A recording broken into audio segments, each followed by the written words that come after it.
Let us quickly check and share also the results. If you have been working with a partner, please ask the partner to share their pulse.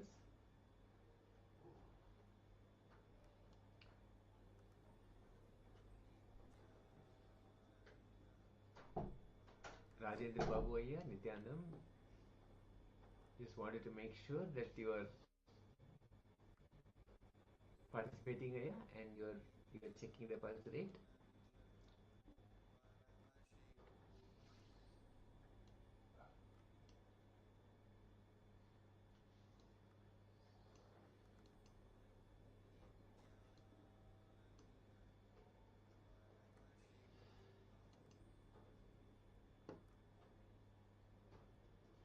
Thank you so much. Yes, thank you for sharing Ayya. Now, let us enter the next segment. And the next segment is going to be on the Kriya, and the Kriya is on hypertension. And hypertension is one of the common illness or the disease that is actually across the world. People are suffering from a lot of hypertension, and hypertension itself is a way that you disbalance yourself emotionally, mentally, and physically. So this kriya is going to bring you the holistic approach to health, which will allow you to take responsibility for your well-being and consciously participating in your own healing process. And this involves being aware of your eating habits throughout, even the lifestyle choices that you contribute to the hypertension. Okay, so now please come to the space of listening, and because it is a kriya, you need some space because it will be combination of asanas, kumbhakas, and pranayamas. So make sure that you have enough space for yourself. If you need a proper ventilation, find a place for that. If you need some space where actually you can perform the asanas, that will be great. So, so now let's enter into this kriya as guided by Swamiji himself.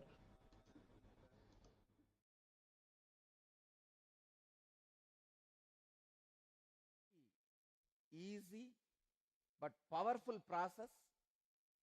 I can prove in front of your eyes how the blood pressure comes down and becomes normal even once doing this kriya. See, I tell all the devotees, responsibility in your being, blood pressure, hypertension, means do this process today. The space from which you cognize, see how your pressure comes to normal. Just do this process for 1 week. You will see naturally the pressure will be normal. Talk to your doctors, you can stop medication.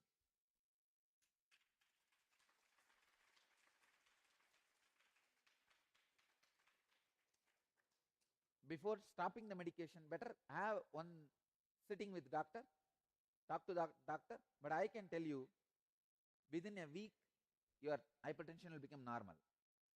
Very simple kriya. The whole kriya will take maybe maximum 10 minutes, not more than that, just 10 minutes. But I give you the 100% guarantee, hypertension will become normal. It may be any level. Even if it is 150 by 100, it will become normal, because the setup, the process, the pattern through which I am making your hypertension normal is from the biomemory level, not from muscle memory. From biomemory, from the depth of your being. The first step, Mritasana in Chinmudra. Mritasana means corpse posture. Let me describe. Uddanam Shashvat Bhumau Shayanantu Savasanam Shavasanam Sramaharam Chitta Vishranti Karakam. Garanda Samhita's second Upatesha, 19th verse. Lying flat on the ground like a corpse is called the Mritasana. This posture destroys fatigue and quiets the agitation of the mind. Please lie down. no pillow, nothing should be for the head. You can use mat. Mat or mattress is okay. Better use mat or mattress, because otherwise you will feel cold and you will not do the technique properly. You may not do the kriya properly. Please use mat or mattress.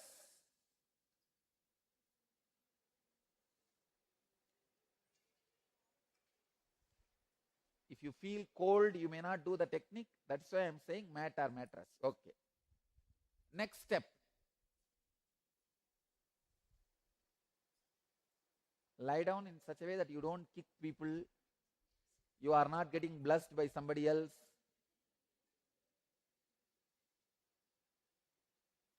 Second step. Please understand.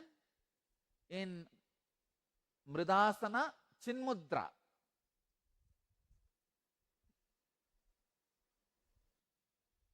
See, if it is some complicated posture, I can tell no.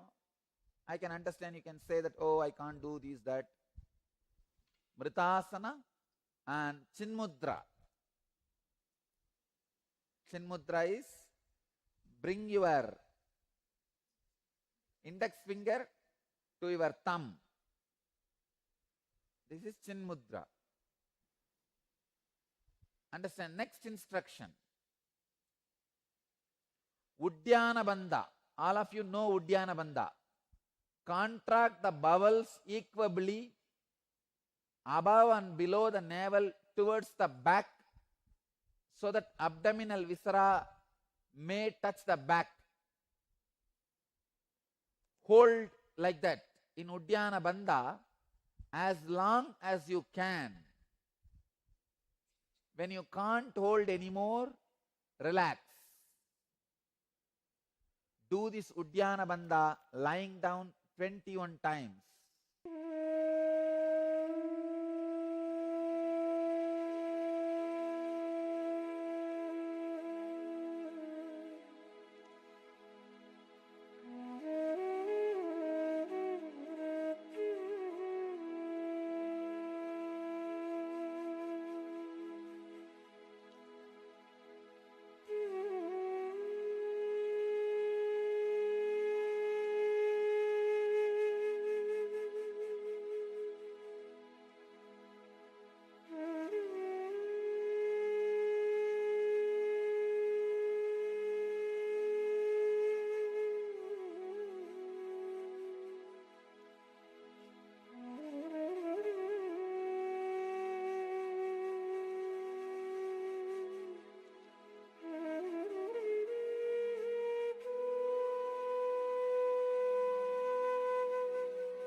Do it 21 times.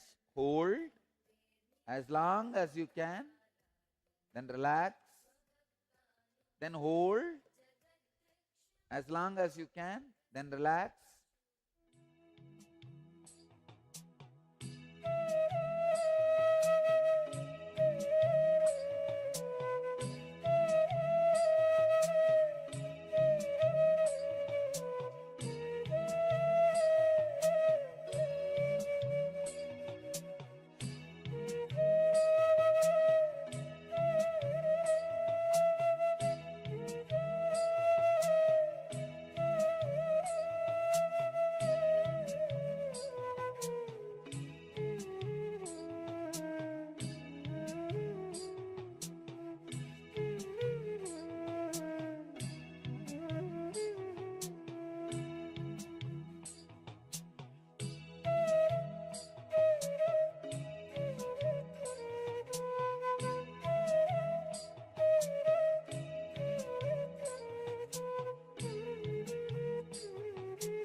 step.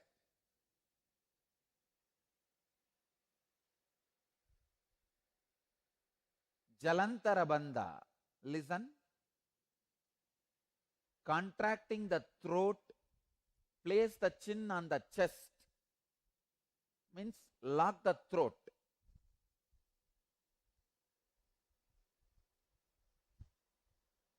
Just put your chin on the chest and lock the throat internally.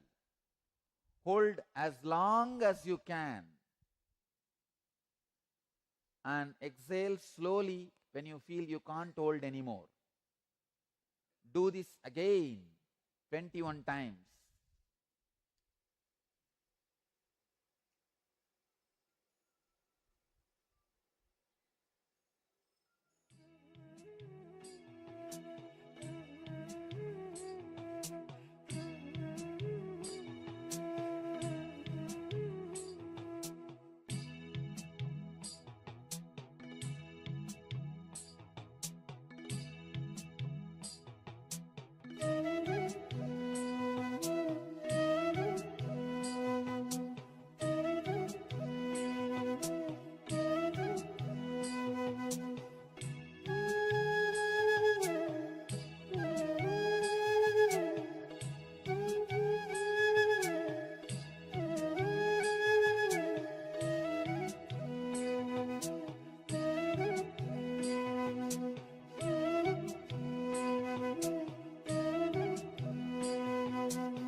Next step,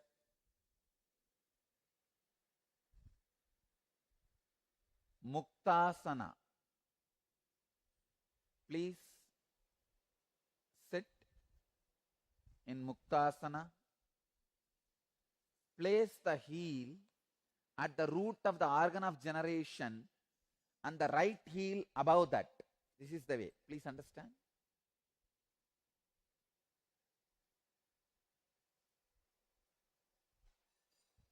This is called Muktasana.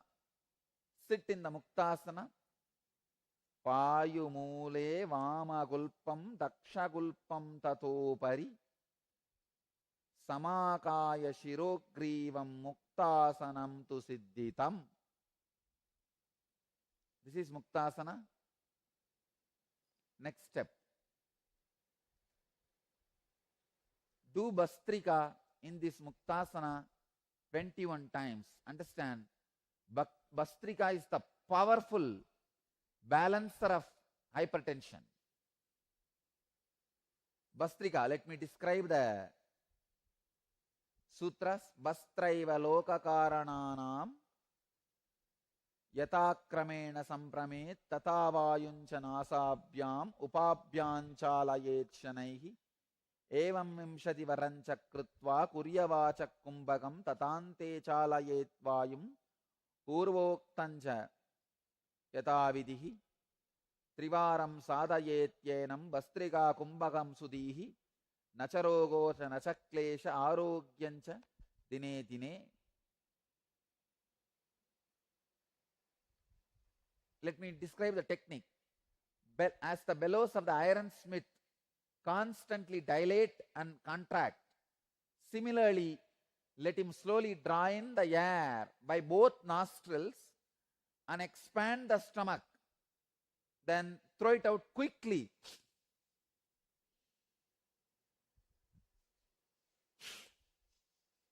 Inhaling should be very, very slow. Exhaling should be fast and quick. Do this 21 times.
come back to Brahmari Pranayama.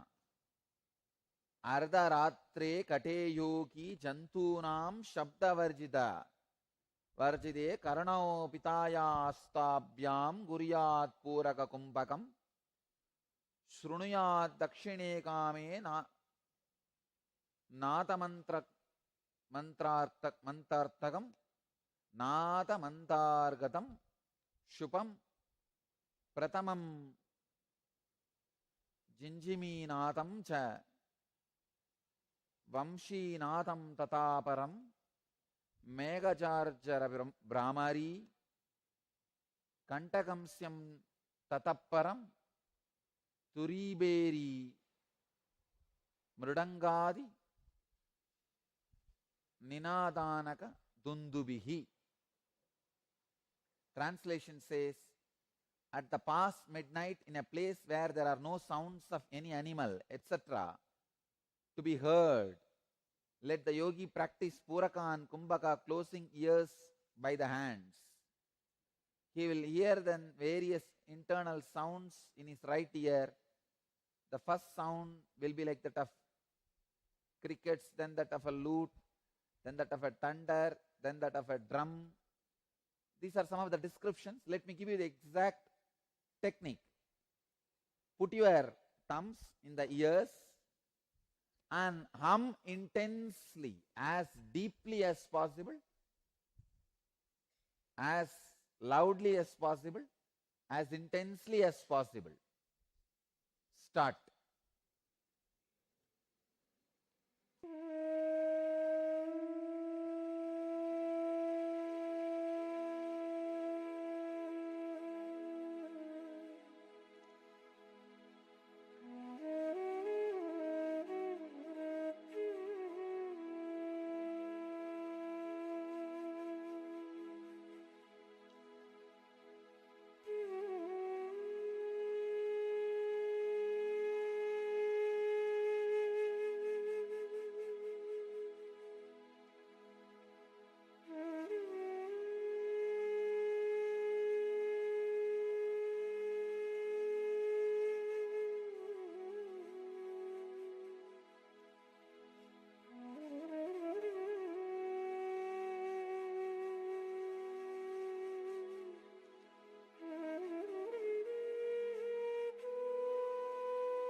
relax.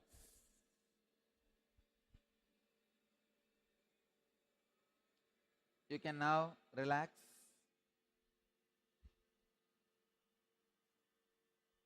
Stop.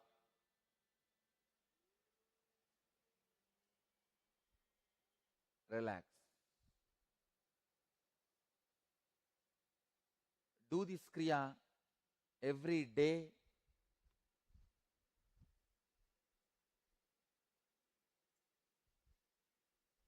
At least once. If your hypertension is the border level, do once for next 21 days. If it is in high end, higher side, like 150, 100, that side, do at least twice. It will completely heal your hypertension. Let you all achieve, experience, live, express, radiate, and share the eternal bliss. Nithyananda. Thank you.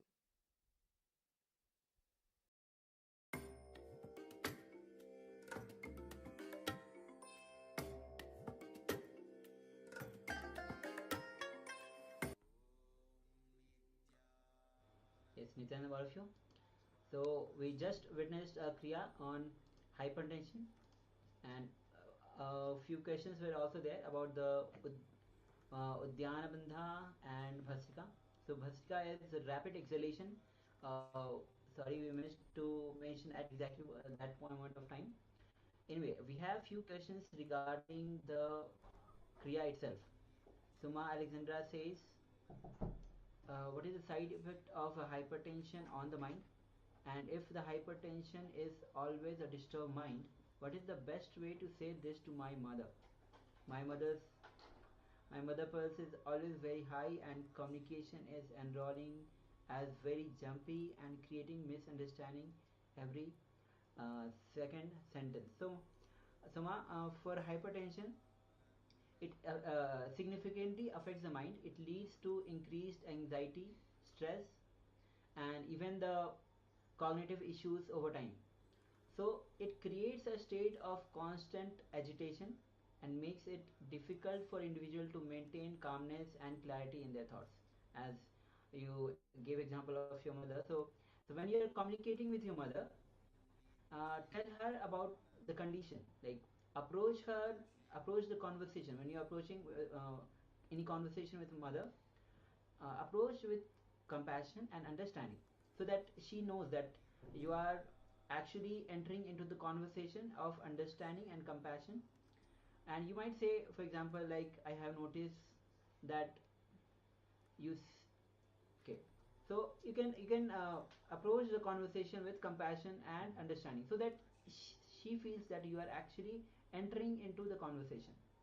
Yes, and it is very important for you to approach with the compassion, as we mentioned. Understanding the person, just give the listening to the person, so you'll be able to give a healing presence. And when you actually are able to radiate that calmness from within you, then the other person will also feel the same calmness within themselves.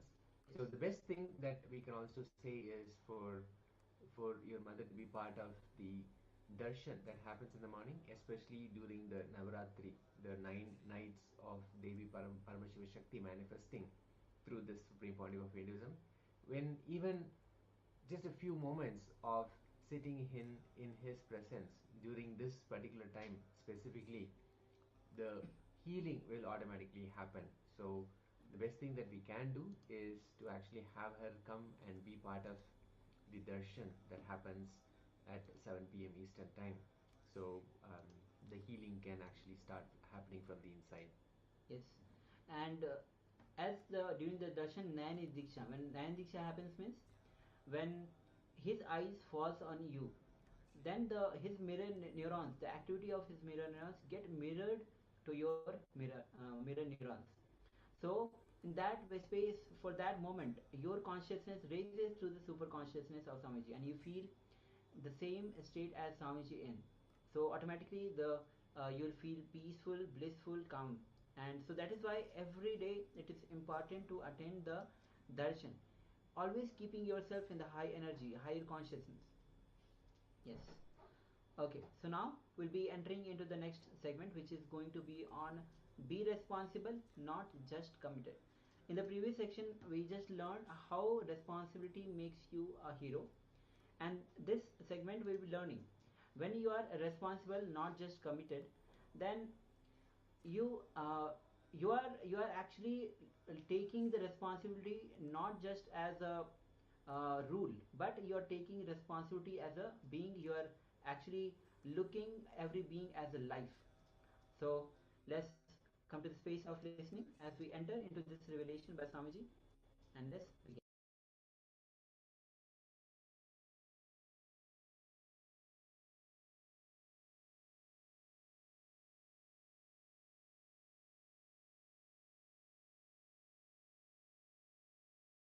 Listen. I am defining these two words. Responsibility is not commitment. Commitment is not responsibility. You can be responsible, totally non-committed. You can be committed, never be responsible. I'll differentiate. I'll explain. If you are constantly thinking about your future from powerlessness and go on thinking what all can go wrong, your involvement is called commitment. If you are constantly looking at your future from the space of completion and go on looking at what all can go right, your involvement is called responsibility. Listen, I am the symbol of total responsibility and complete non-commitment. I am totally responsible, but completely non-committal.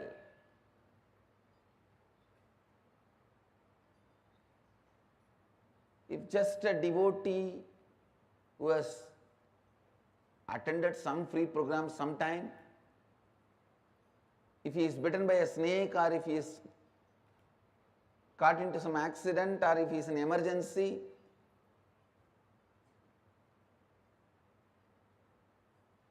one phone call, I'll personally attend and talk to my secretaries or whoever and see to it that constantly is attended and I get the response back, whether healing or whatever, I can help. You will see that responsibilism. Same way,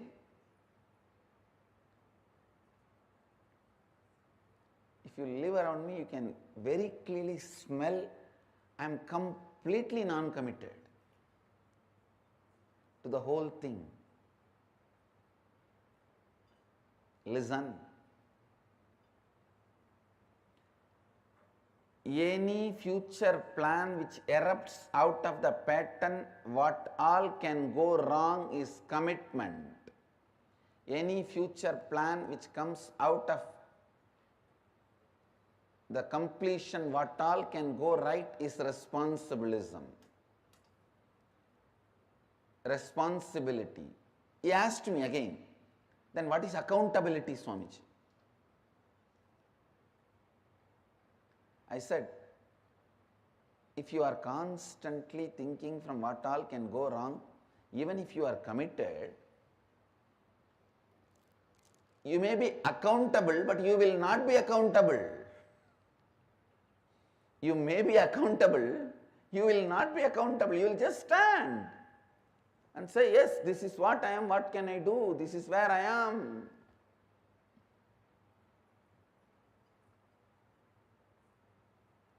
So understand, this subject is very, very, very confusing and people feel no. At least in responsibilism, I don't want this to be separated. Because in the name of responsibility, you get a little consolation to worry, space to worry. You are so addicted to worrying. I took away all your possibility for worry. If you are integrated, no worry. If you are authentic, no worry. But if you are responsible, you can continue to worry. In the name of responsibility. Now I am purifying the concept of responsibility. Listen.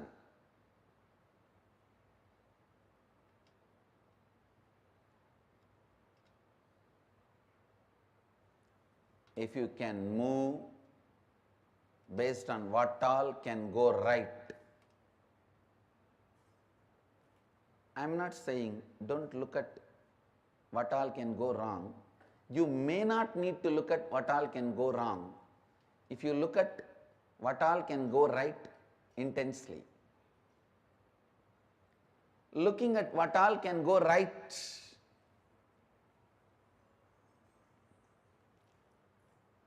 I tell you, looking at what all can go right gives you the ability to start 2000 projects.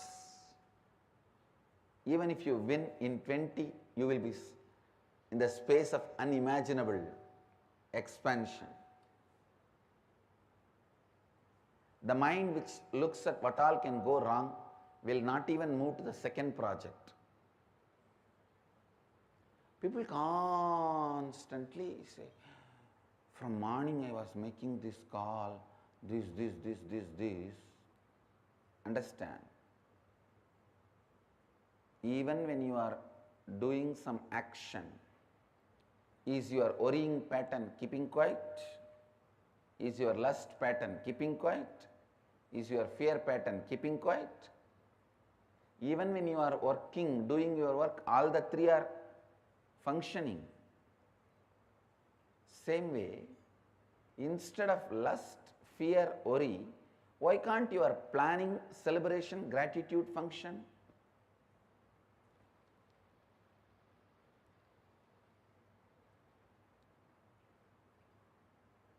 It is just simple training. Whether you function from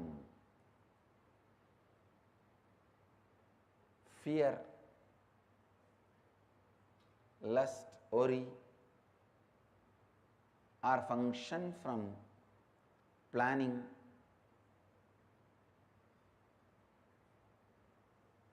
celebration, gratitude, planning, completion, gratitude. Listen. Listen, I am giving you a very important sacred secret as per the yogic tradition. The moment you are born, you reside only in Anandagandha. Anandagandha is the space from which your soul, your consciousness operates in your body. While you are doing all your regular lifestyle routine, either you choose to allow your lust, fear, worry as an involuntary,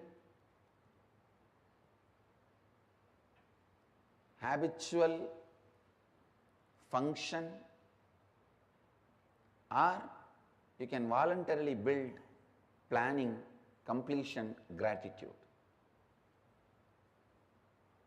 Either you can allow involuntarily lust, fear, worry, or planning, completion, gratitude. It is just consciously building, but don't tell me the worst lie. I was busy in this, so I could not do that. You have multiple possibility and multi-dimensional. You are multi-dimensional by nature. While you are working, if you are not planning in a multi-dimensional way, you are worrying or caught in the lust and fear. Be guaranteed about it. This truth needs to really, really get into your system.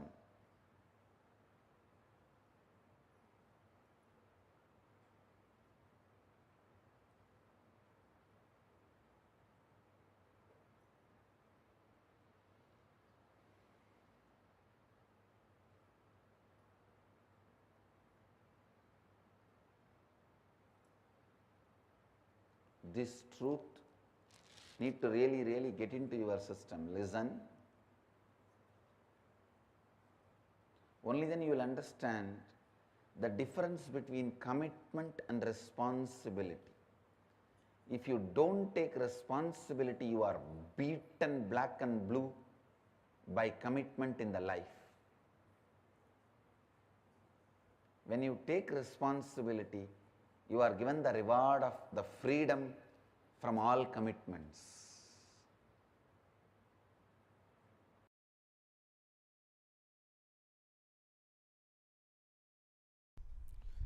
Cosmos works neither on communism nor on capitalism. It works on responsibilism. What is the responsibility you take in life? What is the context you set for yourself in the life? Based on that, he manifests. That's all. He manifests based on that. So the whole Sadashivatva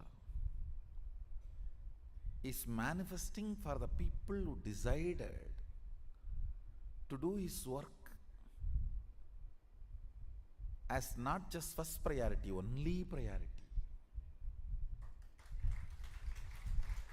See, first priority is different, only priority is different. Because they decided it as only priority, the manifestation becomes totally different, altogether in a different scale. Understand, my initiations are same, I am same for everyone. It is based on their context they receive and they manifest.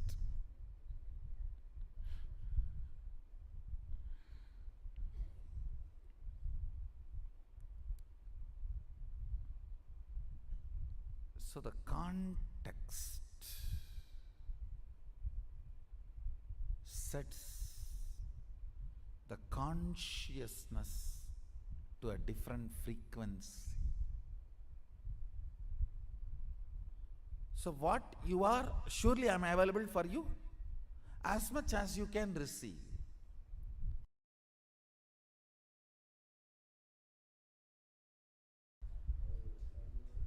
The more power manifestation, more divine you become.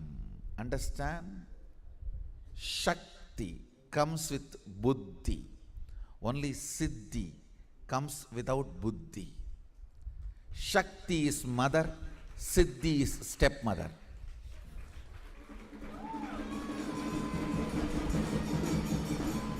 That is why in Tamil, for stepmother and siddhi, both same word. Siddhi is chitti. Shakti is mother. Understand?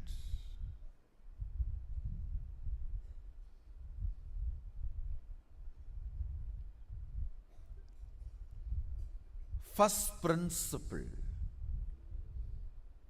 about manifesting powers, it will not strengthen your ego, it will only take you beyond ego. First. Second, manifesting powers means manifesting qualities, state and space of Sadashiva also. Understand? When you manifest powers, naturally the state of Sadashiva and space of Sadashiva starts manifesting in you. I have always seen people who manifest powers have a very high level of integrity and unclutching. Because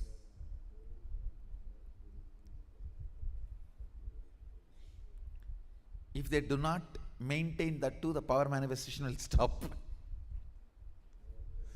Understand?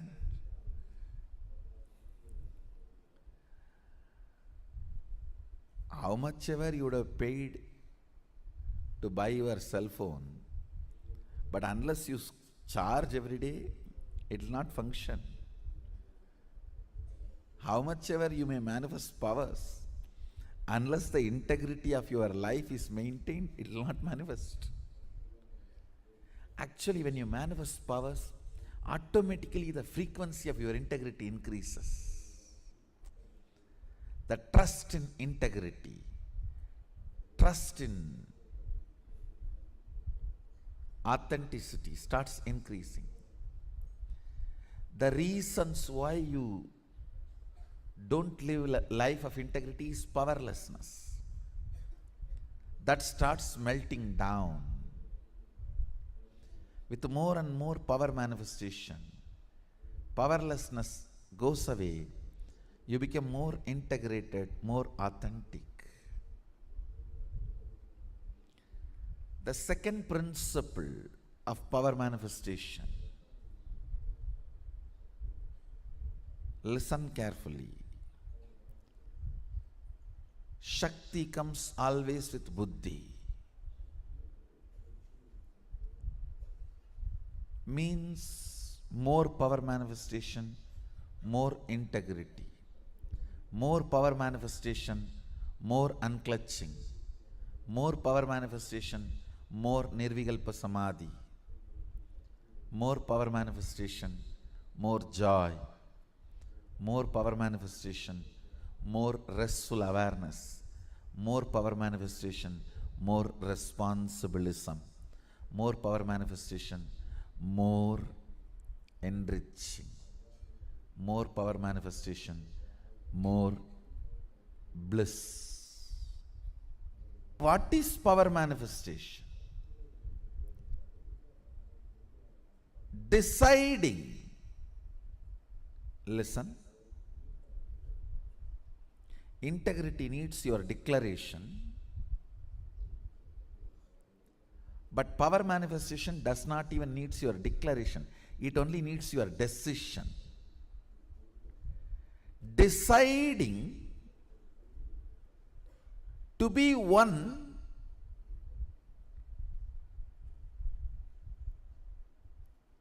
with the original source, Sadashiva, which is you, even when you don't understand.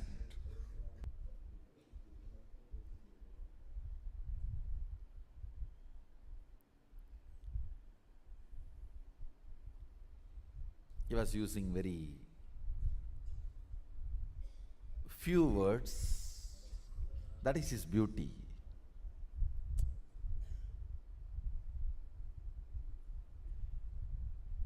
Just with few words, he will make that click happen. You know. First he was trying to tell that everything is one.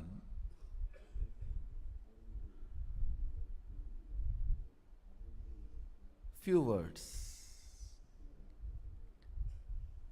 Somehow I was looking at him.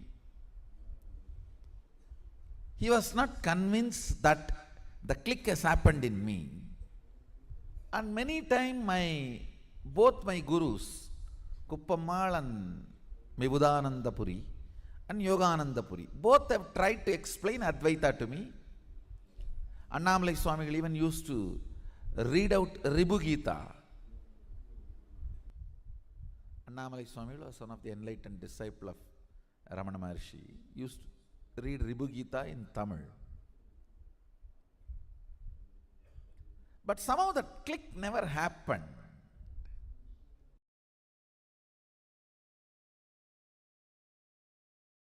First awakening you need to have. No cunning strategies. No cunning strategies are going to work. Shortest distance between 2 points is straight line. Shortest distance between 2 points is a straight line. Understand? Most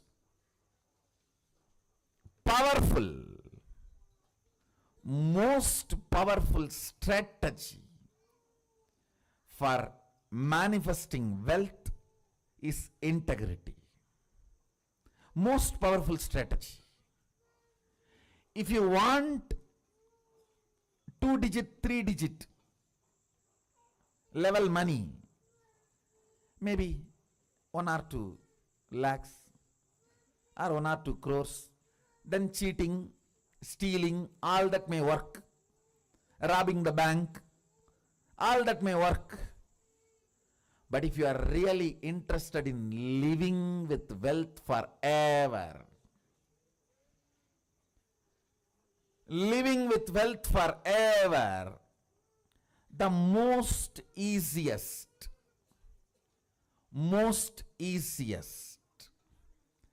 and the right strategy is integrity. Decide with responsibility. You will start contributing to the humanity. Understand?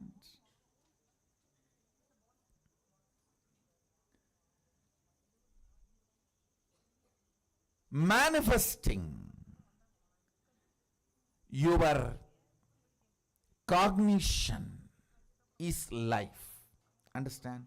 Whatever cognitions, conclusions you have about life in your life, you will go on be manifesting that every day. If you have the conclusion you are going to fall sick day by day, when the more and more you breathe every day, every night, finally you will manifest that. It is your conclusions you manifest.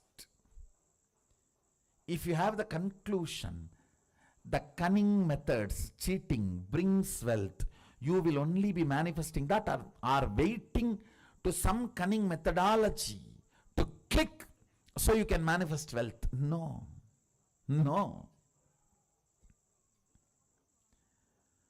All waiting for cunning strategies to manifest wealth ends in frustration. And then you have a deep negative cognition about wealth. That is not going to happen for me. No. That is not for me. You end up there. In utter frustration. Then even if Sadashiva comes and gives the poetry, hey, go. You will be afraid. No. Who knows whether I am going to get the praise?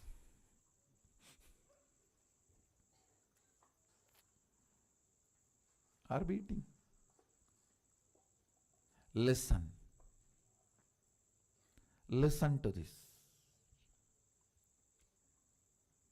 Fundamentally, the first truth of awakening wealth consciousness, I am not giving you this as a teaching, I am giving you this as a software programming. Just internalize and come to this conclusion. That's all. You don't need to practice it. Anything you need to practice. Practice is a 4-letter word for me. Coming to conclusion is all I ask from you. No belief, no faith, no. Coming to conclusion, integrity. The first cognition you need to have. The first conclusion I request you to arrive. No cunning strategy will manifest wealth in your life. You may grab little currency through cunning strategies, but it will never become wealth of your life. I tell you, I am traveling all over the world. I am seeing all the culture, country, every background beings. Still now, I have heard at least about thousands of types of lotteries, but not seen a single man who has become permanently wealthy, rich by a lottery. Understand? I have not seen a single man who really became wealthy, stayed with his wealth through a lottery. No. That's the most funny thing. Then what is happening to all the big lotteries going on? The economy Sadashiva is teaching is neither capitalism, nor communism, or socialism. It is responsibilism.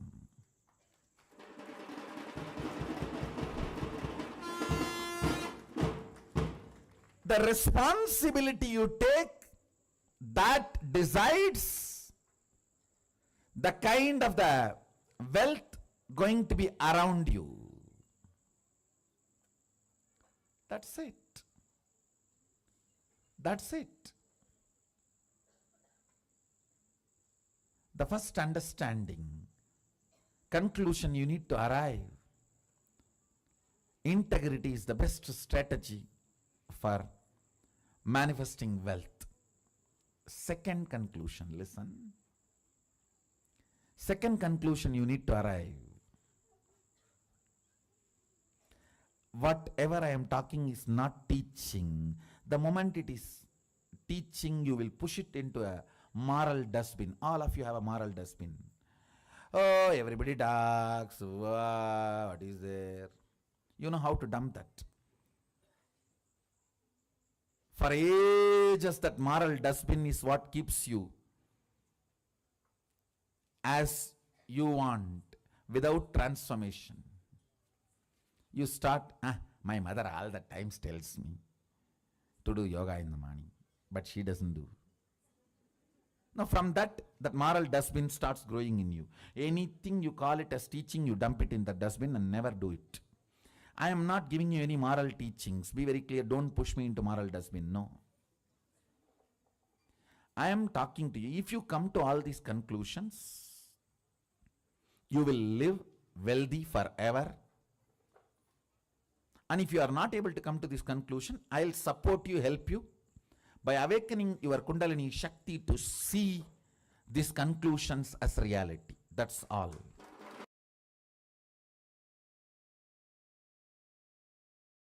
Please internalize it. The first truth. Anything which is truth strengthens you. Anything which is overlapped on the truth, believed, whether it creates greed in you or fear in you, weakens you even while you are believing. Not only after you are disillusioned, even while you are believing, it weakens you. Please listen. Anything which is truth goes on strengthening you, even while you are working with it, while you are practicing it. The great truth, Nithyanandoham, Shivoham, I am the ultimate possibility. When you work with this truth, understand, when I say I am the ultimate possibility, I mean you are the ultimate possibility. When you are working with the truth, even while you are working, it strengthens you day by day. But anything which is believed, which is not truth, which creates greed or fear in you,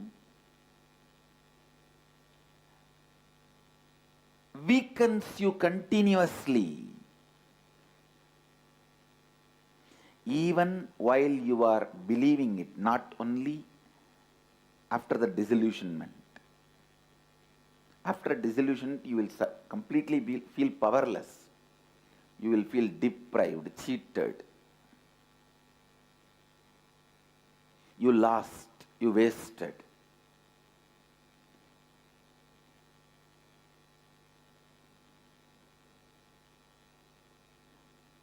not that only after you get disillusioned, you will feel cheated and deprived. Even while you are working with it, you will feel powerless.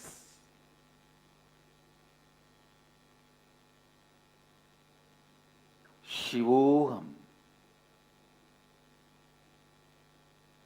Deciding to work with the truth, Shivoham. Please understand, this truth you can't just believe and keep quiet. The truth is so powerful, it will provoke you to work towards it. It will provoke you to work towards it.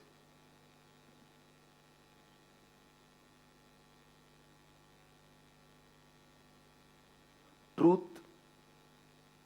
uttered by the right person, listened by the right being, provokes you to work towards it. It can never be one more sermon. No. Satsang is not sermon or discourse. After the discourse or during the discourse, you can be sleeping. Continue to be in slumber. But satsang provokes you. Neither during nor after you can be in slumber or sleeping. It provokes you. It awakens you. That's the right word I should use. It awakens you. While you are working with the truth, Shivoham, even while you are working, you have to take the responsibility for it. Don't expect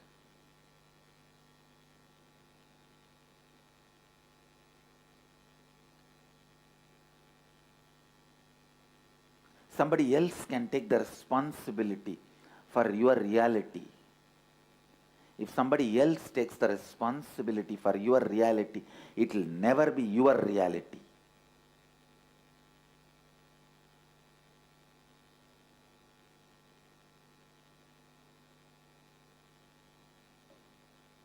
Yes,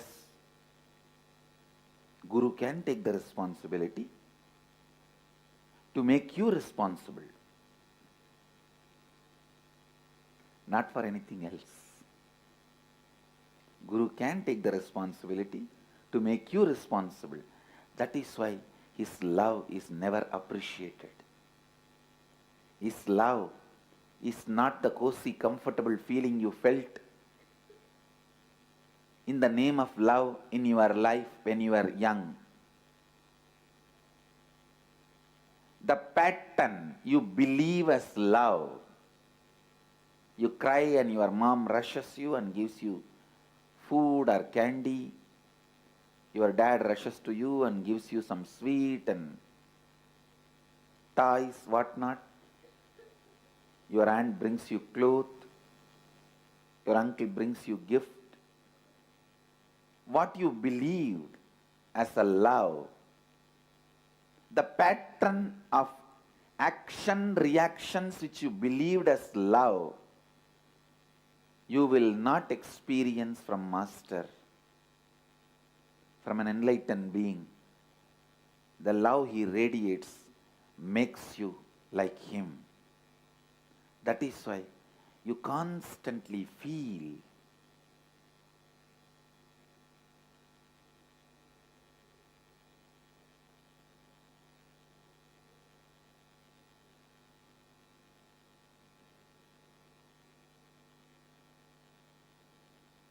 you will feel energized when you come near the Master, when you are in his presence, when you listen to his words, when you imbibe his presence. But you will not feel the so-called love. And if you feel what you felt as a love pattern from the young age, from the Master also, maybe he is giving you little time to settle down and become comfortable.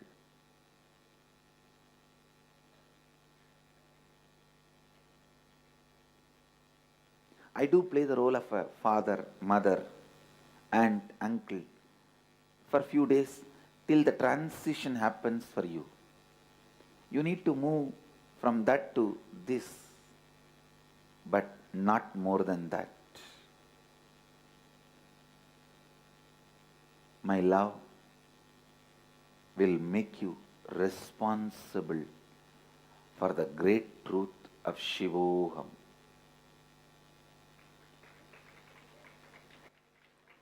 For the great truth of your reality. Understand, the truth has to constantly strengthen you.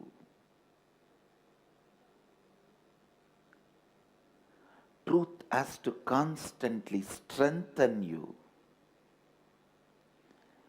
Anything which weakens you day by day is a belief. Anything which strengthens you day by day is a reality.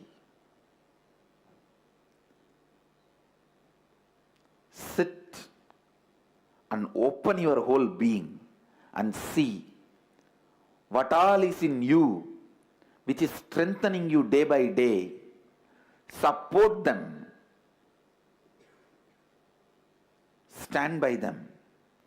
What all is in you which weakens you day by day, complete with them and drop them.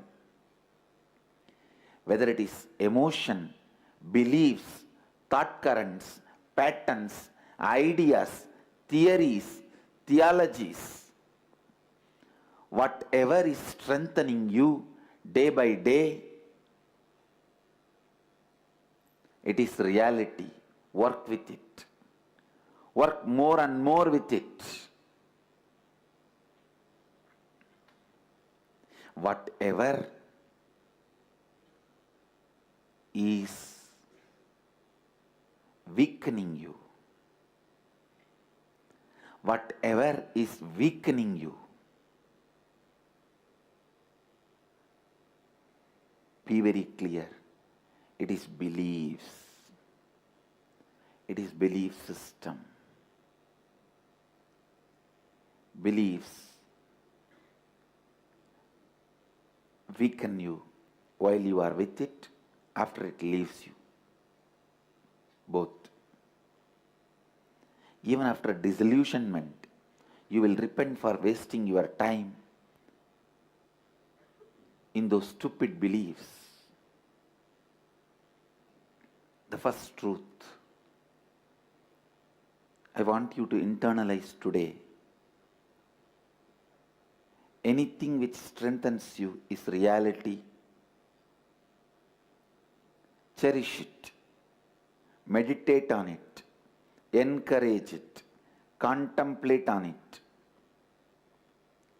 Awaken it in you more and more and more. Take responsibility for it more and more and more.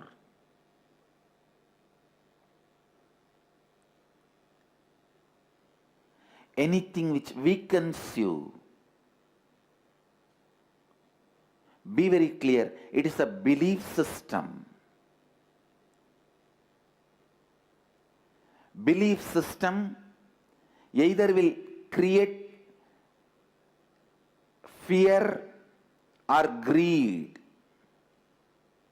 because that is the only way it can create the false excitement in you. Around 5,000 years ago, at the end of Mahabharat War, the ancient enlightened Hindu civilization consisted of 10,000 Hindu traditions, or sampradayas, that existed in 56 Hindu nations, 200 Hindu kingdoms, 1,700 Hindu provinces that covered more than 6 million kilometers square of Asia. The Supreme Pontiff of Hinduism, SPH, Bhagavan Sri Nithyananda Paramashivoham, is the reviver of Kailasa, this ancient, enlightened Hindu civilizational nation. Kailasa is an unbroken cultural, religious, historical, civilizational, and sovereign continuation and revival of multiple of these historical Hindu sovereign states and Hindu ecclesiastical entities. The unbroken continuity of these ancient Hindu nations through Kailasa results in the legal recognition of Kailasa as per the international customary law, particularly the doctrine of continuity. The international law, the doctrine of continuity, implies that upheavals and revolutions within a country, changes in government, territorial adjustments, measures taken during military occupation, or other internal transformations do not negate the existence of the country, do not affect the legal personality and international obligations of the country or state. The Vienna Convention on Succession of States in respect of treaties, 1978, addresses these principles of the doctrine of continuity as it outlines international law during situation of state succession or continuation. International law recognizes a state's legal personality by recognizing its identity. This perspective extends even during the period when the given state or country is annexed or occupied by a foreign power. Even in such cases, the legal personality of the state is considered to persist, enabling its subsequent re-establishment. Historical examples dating back to the 18th century include cases like Portugal and Genoa that were re-established after the Vienna Congress of 1815. More recent examples include countries such as Poland, Ethiopia, Czechoslovakia, Albania, and Austria that were re-established after World War II. Even when a nation is deprived of its territory, the nation continues to exist. Its sovereignty and international legal personality continues to persist. The Dalai Lama, as the spiritual and temporal leader of Tibet, exemplifies this principle. In 1959, the Dalai Lama was exiled and forced to flee. Despite the challenges faced, the Dalai Lama continues to advocate for the preservation of Tibetan culture and garners worldwide support for Tibetan autonomy on the global stage. Similarly, from 1309 to 1376, the Pope of Catholicism had been in exile in Avignon. Despite this, he was recognized as the head of state as well as head of the church and given full privileges of the position after their return to Rome. Even in 1861, much of the papal territories had been lost, leaving the Pope with no sovereign territory other than the papal residence and related buildings. Yet his temporal powers were still acknowledged. He was recognized as a head of state, and later, the Lateran Treaty of 1929 formally re-established papal sovereignty over the Vatican City. The Sovereign Order of Malta further exemplifies this principle, retaining international recognition as a sovereign entity despite the permanent loss of their territory upon Napoleon's invasion in June 1798. Despite such permanent loss of territory, the sovereignty and the international legal personality of the Sovereign Order of Malta continue to persist. Much later in 1894, the order settled in Rome and acquired two properties, the Magistral Palace and the Magistral Villa that received extraterritorial status. Today, the order maintains diplomatic relations with 112 countries, issues its own diplomatic passports, currency stamps, and vehicle registration plates, and has been granted observer status in the United Nations. All these examples of state re-establishment illustrate the principle of continuity of states, as per international law, that a state's legal personality persists over time. A nation continues to exist even after a complete loss of territory. A far more striking example is of the oceanic countries, which are under the threat of their entire nation being drowned and submerged due to rising sea levels owing to global warming. In response to such existential threat of climate change, Pacific Island nations, including Tuvalu, have enacted constitutional amendments and made international declarations affirming that their nation and their sovereign rights will continue to persist, despite their entire territory being lost to the sea. This proactive stance is highlighted in the Constitution of Tuvalu Act 2023 and the Pacific Islands Forum Declaration of 2021. The Supreme Pontiff of Hinduism, Bhagavan Sri Nithyananda Paramashivoham, through the line of succession is the present 203rd Emperor of the Hindu Sovereign Kingdom of Surangi Samrajya. He was crowned on the 31st of December 2004 at the age of 26. Thus, by very same principles of the doctrine of continuity, through which the international legal personality of Portugal, Genoa, Poland, Ethiopia, Czechoslovakia, Albania, Austria, Vatican, Tibet, Sovereign Order of Malta, and several other nations has been recognized despite having undergone a period of exile, annexation, occupation by a foreign power, or despite loss of territory.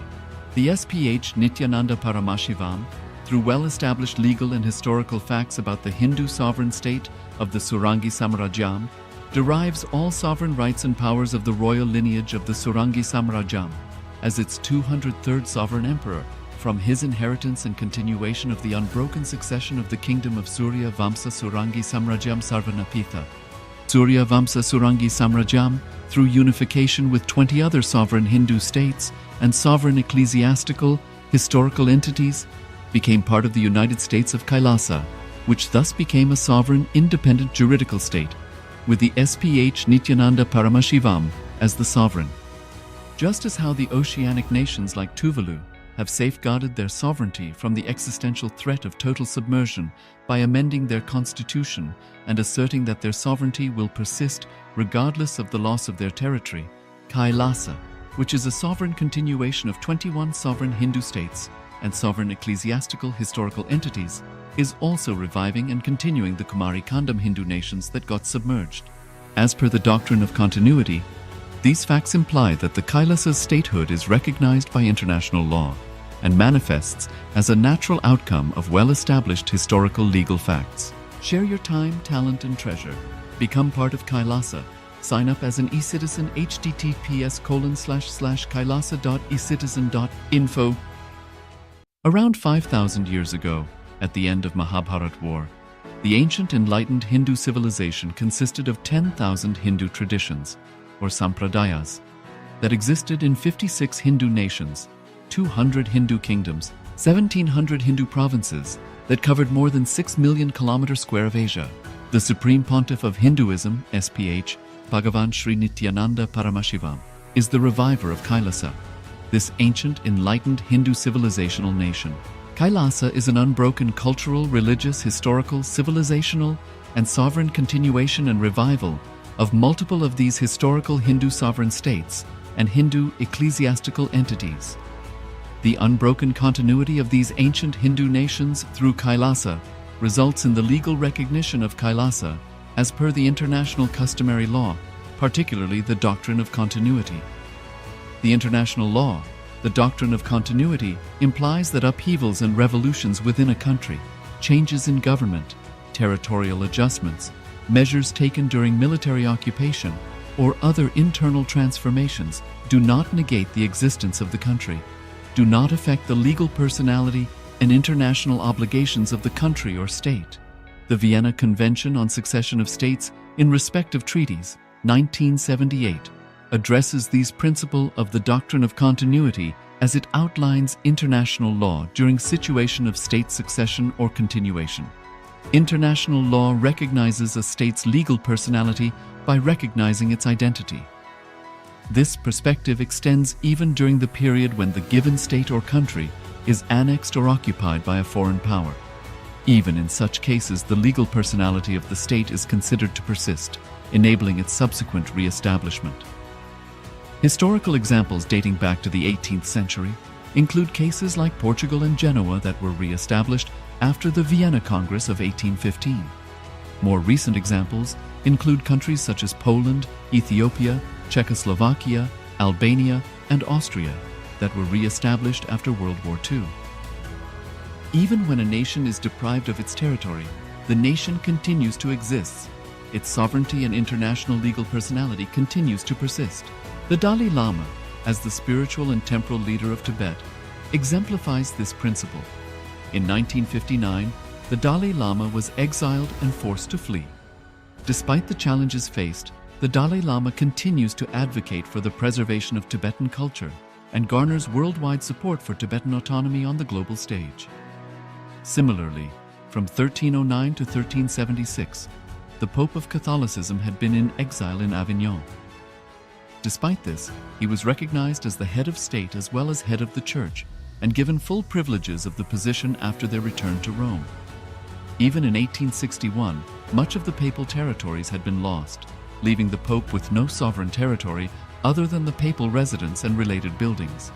Yet his temporal powers were still acknowledged.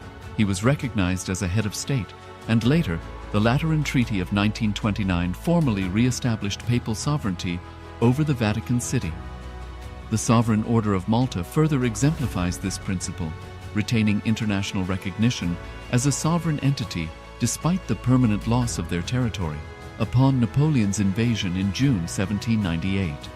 Despite such permanent loss of territory, the sovereignty and the international legal personality of the Sovereign Order of Malta continue to persist. Much later in 1894, the order settled in Rome and acquired two properties, the Magistral Palace and the Magistral Villa that received extraterritorial status. Today, the order maintains diplomatic relations with 112 countries, issues its own diplomatic passports, currency, stamps, and vehicle registration plates, and has been granted observer status in the United Nations. All these examples of state re-establishment illustrate the principle of continuity of states, as per international law, that a state's legal personality persists over time. A nation continues to exist even after a complete loss of territory. A far more striking example is of the oceanic countries, which are under the threat of their entire nation being drowned and submerged due to rising sea levels owing to global warming. In response to such existential threat of climate change, Pacific Island nations, including Tuvalu, have enacted constitutional amendments and made international declarations affirming that their nation and their sovereign rights will continue to persist, despite their entire territory being lost to the sea. This proactive stance is highlighted in the Constitution of Tuvalu Act 2023 and the Pacific Islands Forum Declaration of 2021. The Supreme Pontiff of Hinduism, Bhagavan Sri Nithyananda Paramashivoham, through the line of succession is the present 203rd Emperor of the Hindu Sovereign Kingdom of Surangi Samrajya. He was crowned on the 31st of December 2004 at the age of 26. Thus, by very same principles of the doctrine of continuity, through which the international legal personality of Portugal, Genoa, Poland, Ethiopia, Czechoslovakia, Albania, Austria, Vatican, Tibet, Sovereign Order of Malta, and several other nations has been recognized despite having undergone a period of exile, annexation, occupation by a foreign power, or despite loss of territory. The SPH Nithyananda Paramashivoham, through well-established legal and historical facts about the Hindu sovereign state of the Surangi Samrajyam, derives all sovereign rights and powers of the royal lineage of the Surangi Samrajyam as its 203rd sovereign emperor, from his inheritance and continuation of the unbroken succession of the kingdom of Surya Vamsa Surangi Samrajyam Sarvanapitha. Surya Vamsa Surangi Samrajyam, through unification with 20 other sovereign Hindu states and sovereign ecclesiastical, historical entities, became part of the United States of Kailasa, which thus became a sovereign, independent juridical state, with the SPH Nithyananda Paramashivoham as the sovereign. Just as how the oceanic nations like Tuvalu have safeguarded their sovereignty from the existential threat of total submersion by amending their constitution and asserting that their sovereignty will persist regardless of the loss of their territory, Kailasa, which is a sovereign continuation of 21 sovereign Hindu states and sovereign ecclesiastical historical entities, is also reviving and continuing the Kumari Kandam Hindu nations that got submerged. As per the doctrine of continuity, these facts imply that the Kailasa's statehood is recognized by international law and manifests as a natural outcome of well-established historical legal facts. Share your time, talent, and treasure. Become part of Kailasa. Sign up as an eCitizen https://kailasa.ecitizen.info. Around 5,000 years ago, at the end of Mahabharat War, the ancient enlightened Hindu civilization consisted of 10,000 Hindu traditions, or sampradayas, that existed in 56 Hindu nations, 200 Hindu kingdoms, 1,700 Hindu provinces that covered more than 6 million kilometers square of Asia. The Supreme Pontiff of Hinduism, SPH, Bhagavan Sri Nithyananda Paramashivoham, is the reviver of Kailasa, this ancient enlightened Hindu civilizational nation. Kailasa is an unbroken cultural, religious, historical, civilizational, and sovereign continuation and revival of multiple of these historical Hindu sovereign states and Hindu ecclesiastical entities. The unbroken continuity of these ancient Hindu nations through Kailasa results in the legal recognition of Kailasa as per the international customary law, particularly the doctrine of continuity. The international law, the doctrine of continuity, implies that upheavals and revolutions within a country, changes in government, territorial adjustments, measures taken during military occupation, or other internal transformations do not negate the existence of the country. do not affect the legal personality and international obligations of the country or state. The Vienna Convention on Succession of States in Respect of Treaties, 1978, addresses these principles of the doctrine of continuity as it outlines international law during situation of state succession or continuation. International law recognizes a state's legal personality by recognizing its identity. This perspective extends even during the period when the given state or country is annexed or occupied by a foreign power. Even in such cases, the legal personality of the state is considered to persist, enabling its subsequent re-establishment. Historical examples dating back to the 18th century include cases like Portugal and Genoa that were re-established after the Vienna Congress of 1815. More recent examples include countries such as Poland, Ethiopia, Czechoslovakia, Albania, and Austria that were re-established after World War II. Even when a nation is deprived of its territory, the nation continues to exist. Its sovereignty and international legal personality continues to persist. The Dalai Lama, as the spiritual and temporal leader of Tibet, exemplifies this principle. In 1959, the Dalai Lama was exiled and forced to flee. Despite the challenges faced, the Dalai Lama continues to advocate for the preservation of Tibetan culture and garners worldwide support for Tibetan autonomy on the global stage. Similarly, from 1309 to 1376, the Pope of Catholicism had been in exile in Avignon. Despite this, he was recognized as the head of state as well as head of the church and given full privileges of the position after their return to Rome. Even in 1861, much of the papal territories had been lost, leaving the Pope with no sovereign territory other than the papal residence and related buildings. Yet his temporal powers were still acknowledged. He was recognized as a head of state, and later, the Lateran Treaty of 1929 formally re-established papal sovereignty over the Vatican City. The Sovereign Order of Malta further exemplifies this principle, retaining international recognition as a sovereign entity despite the permanent loss of their territory upon Napoleon's invasion in June 1798. Despite such permanent loss of territory, the sovereignty and the international legal personality of the Sovereign Order of Malta continue to persist. Much later in 1894, the order settled in Rome and acquired two properties, the Magistral Palace and the Magistral Villa that received extraterritorial status. Today, the order maintains diplomatic relations with 112 countries, issues its own diplomatic passports, currency, stamps, and vehicle registration plates, and has been granted observer status in the United Nations. All these examples of state re-establishment illustrate the principle of continuity of states, as per international law, that a state's legal personality persists over time. A nation continues to exist even after a complete loss of territory. A far more striking example is of the oceanic countries, which are under the threat of their entire nation being drowned and submerged due to rising sea levels owing to global warming. In response to such existential threat of climate change, Pacific Island nations, including Tuvalu, have enacted constitutional amendments and made international declarations affirming that their nation and their sovereign rights will continue to persist, despite their entire territory being lost to the sea. This proactive stance is highlighted in the Constitution of Tuvalu Act 2023 and the Pacific Islands Forum Declaration of 2021. The Supreme Pontiff of Hinduism, Bhagavan Sri Nithyananda Paramashivoham, through the line of succession is the present 203rd Emperor of the Hindu Sovereign Kingdom of Surangi Samrajya. He was crowned on the 31st of December 2004 at the age of 26. Thus, by very same principles of the doctrine of continuity, through which the international legal personality of Portugal, Genoa, Poland, Ethiopia, Czechoslovakia, Albania, Austria, Vatican, Tibet, Sovereign Order of Malta, and several other nations has been recognized despite having undergone a period of exile, annexation, occupation by a foreign power, or despite loss of territory.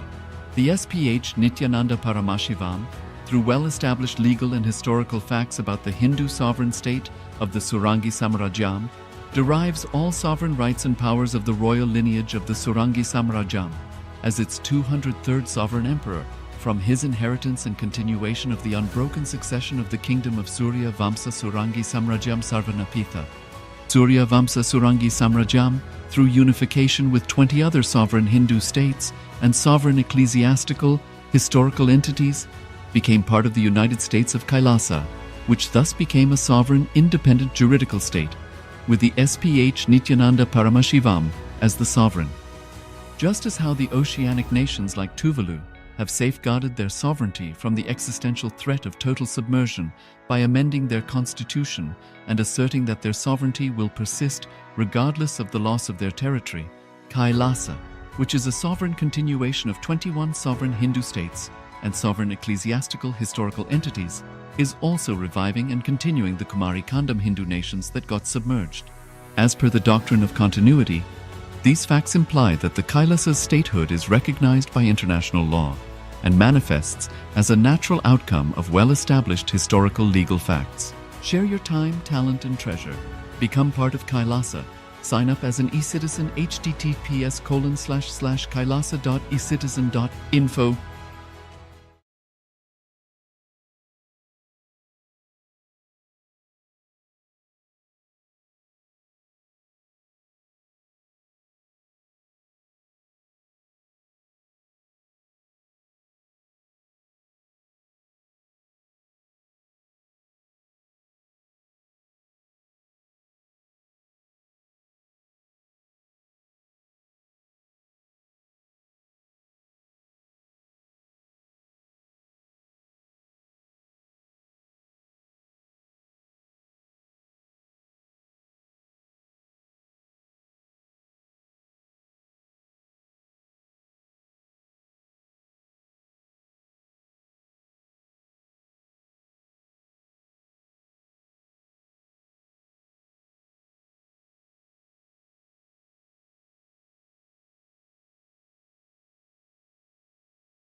Around 5,000 years ago, at the end of Mahabharat War, the ancient enlightened Hindu civilization consisted of 10,000 Hindu traditions, or sampradayas, that existed in 56 Hindu nations, 200 Hindu kingdoms, 1,700 Hindu provinces that covered more than 6 million kilometers square of Asia.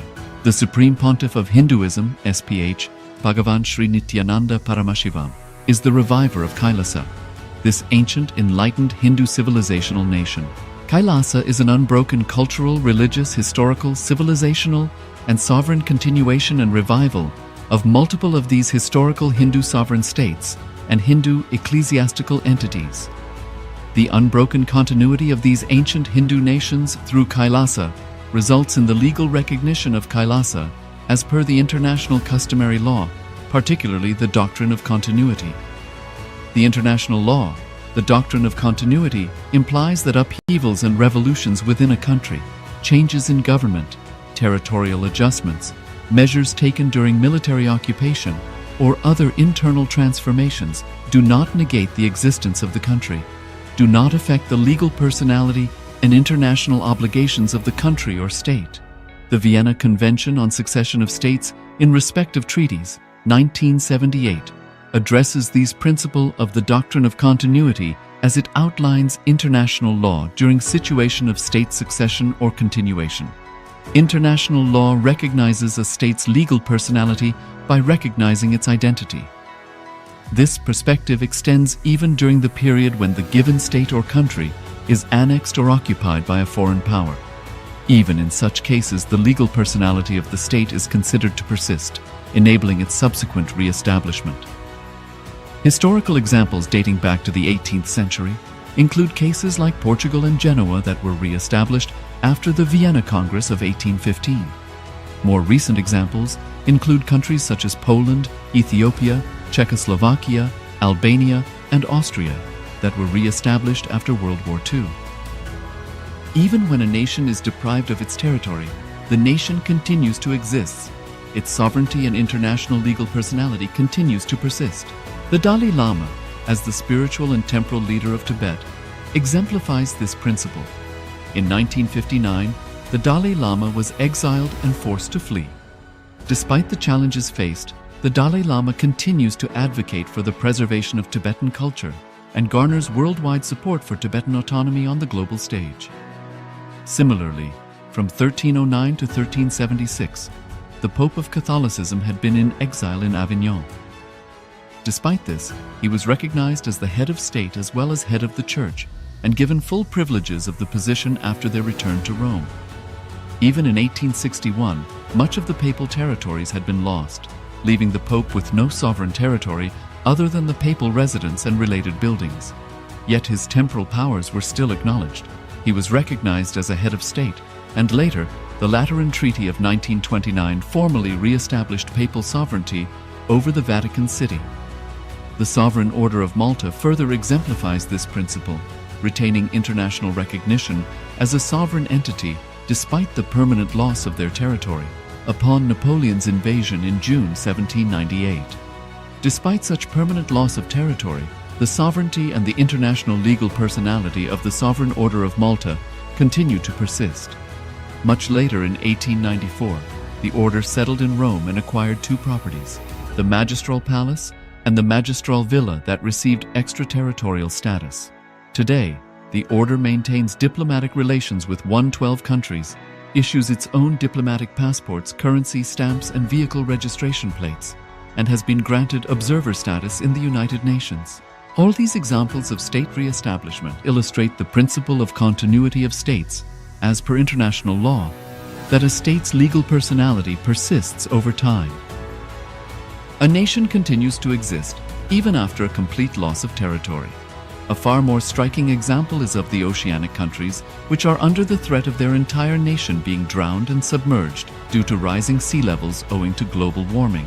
In response to such existential threat of climate change, Pacific Island nations, including Tuvalu, have enacted constitutional amendments and made international declarations affirming that their nation and their sovereign rights will continue to persist, despite their entire territory being lost to the sea.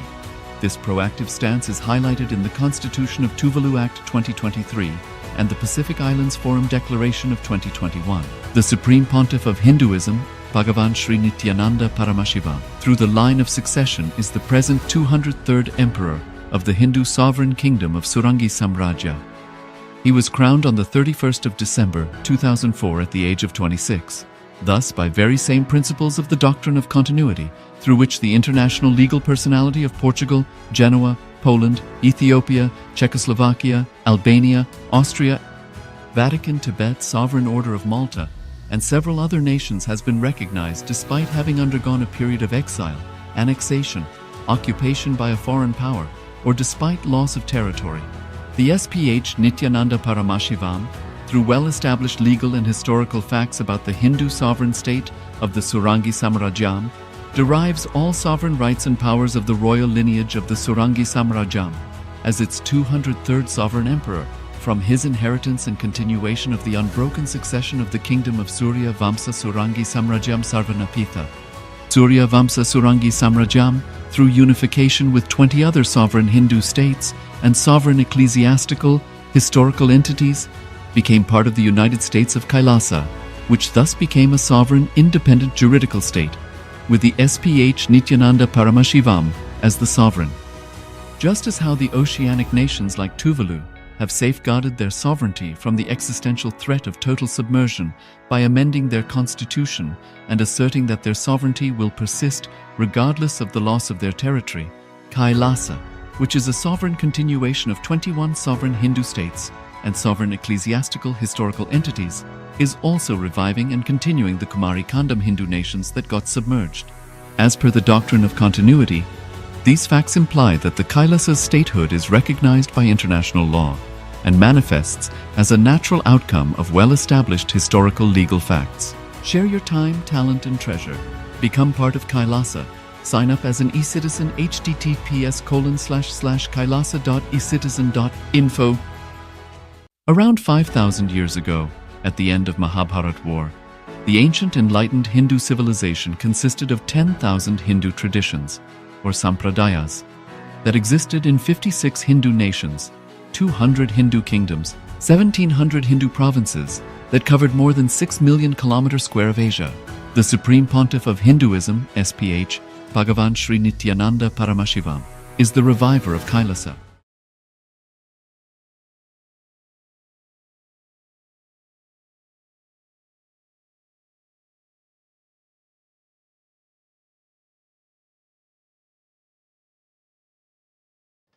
I wanted you to understand this one thing.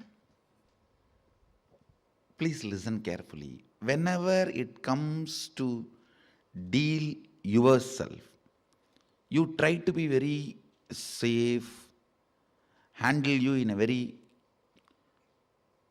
like a baby and rose flower, very cutely, with a light romance, you feel you should be handled.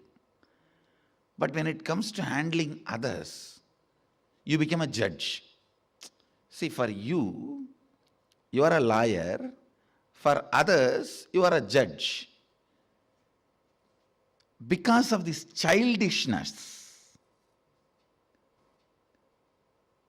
the many cognitions you built, when you repeat again and again, suddenly all that will start breaking. All that will lose power over you. Very simple. Very, very, very straightforward, simple. Just few lines. Listen to this few lines carefully. 1. Try to remember the earliest, as far as your memory goes, the earliest first time you felt powerless, either by fear or guilt or weakness. First time when you felt powerless. It can be as simple as your mother made you sit on the dining table, or you were playing in the rain and your mother slapped you and dragged you inside the room, or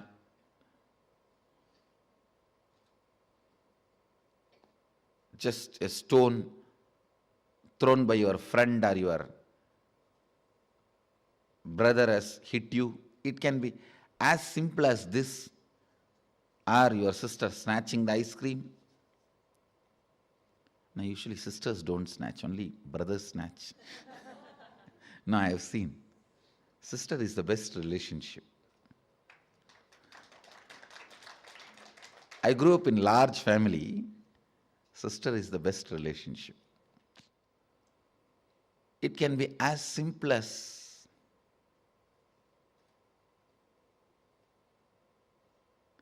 your mom gave one sweet extra to your younger brother. Your dad gave one cloth or jewel extra to your younger sister. It can be anything. First time when you felt powerless, what was your inner image? Means, what did you tell about you to you? What was your outer image? How you showed you to others? How you reacted to that situation? And what was your life image? Means, how did you judge others or life at that moment? Listen, what was your inner image? What was your outer image? What was your life image at that moment? It is almost like a surgery. You have to now cut yourself and see. It's a surgery, literally, because now you will remember an incident which happened at the age of 8. When you try to find out, open that incident, suddenly you will remember something which happened at 6. When you cut and start remembering that incident, suddenly it will open up something which happened at the age of 3. Earliest memory.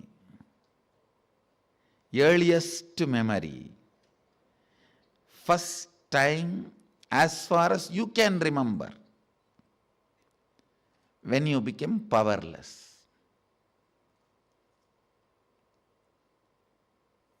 Actually, you will be surprised because I'm going to blow prana into you. Into means awaken your pranic energy. You will remember the memories you never thought, you never imagined. You will be able to remember. Actually, only now you will see directly what I can do to your mind.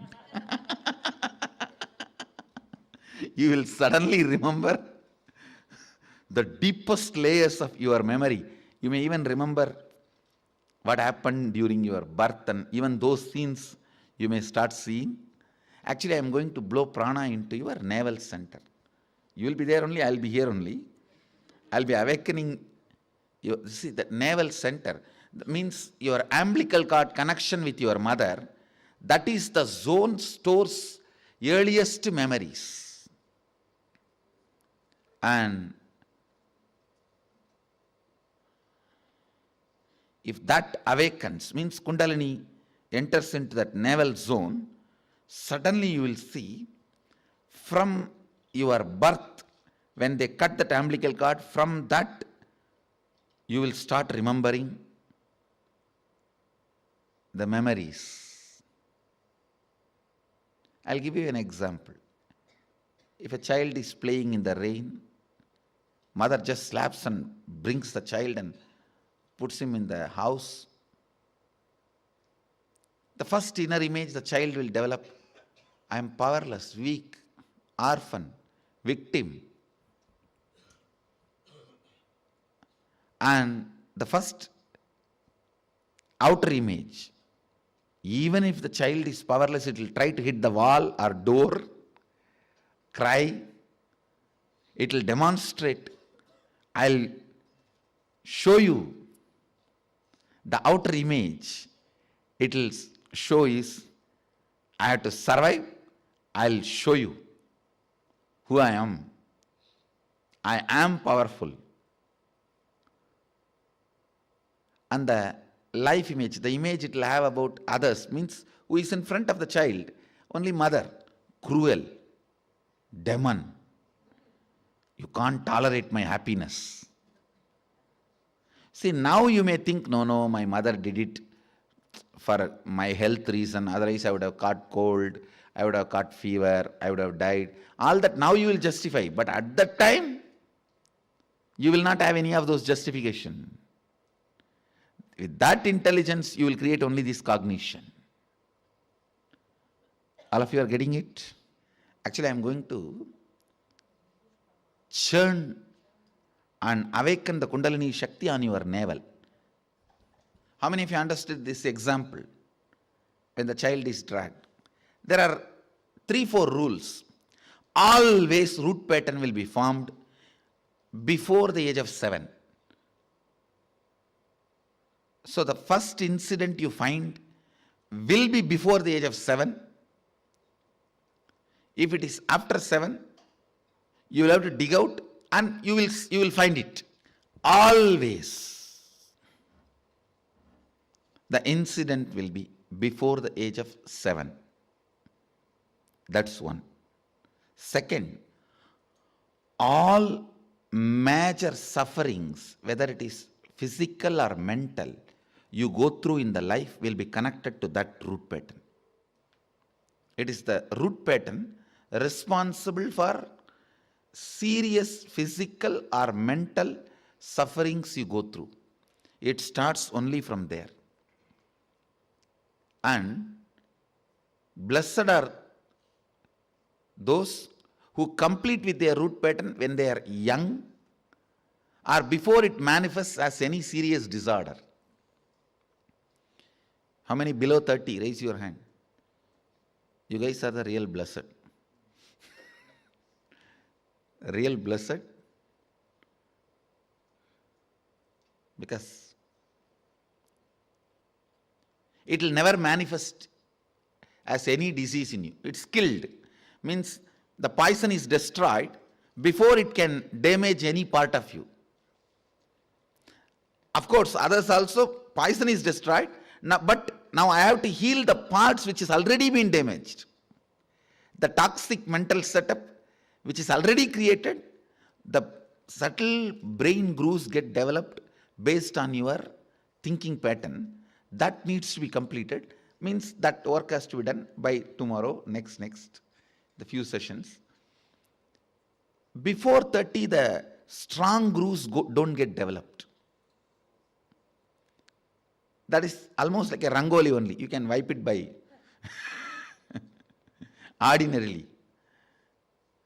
But after 30, it's almost like they say in Guru Gita says, whatever Brahma writes with the hand, Guru wipes by leg.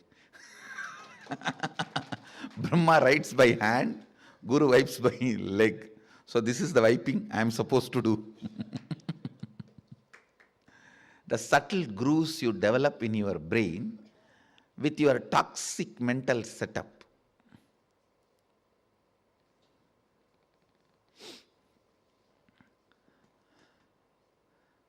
Now only you are entering into the most serious or important part of inner awakening. Please understand.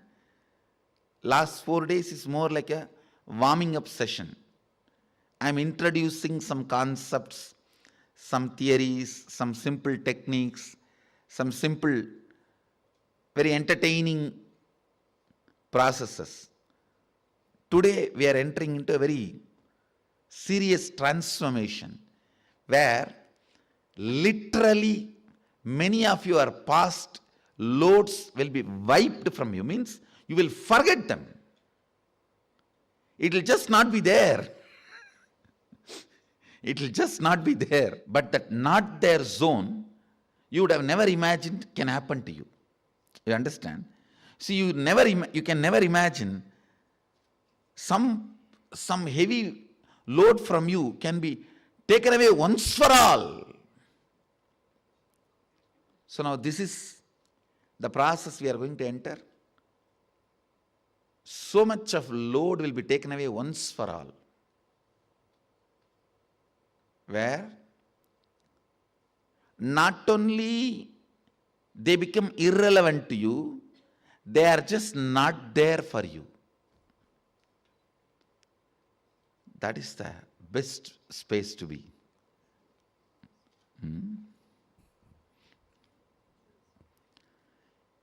Your root pattern again and again repeats and hurts you deeply. One more thing, how many of you understood? Yesterday in that whole Samskara Dahana Kriya, many of your sufferings are almost like a same type. Same type only, your sufferings, your patterns, the way you torture yourself is the same type. How many of you understood that?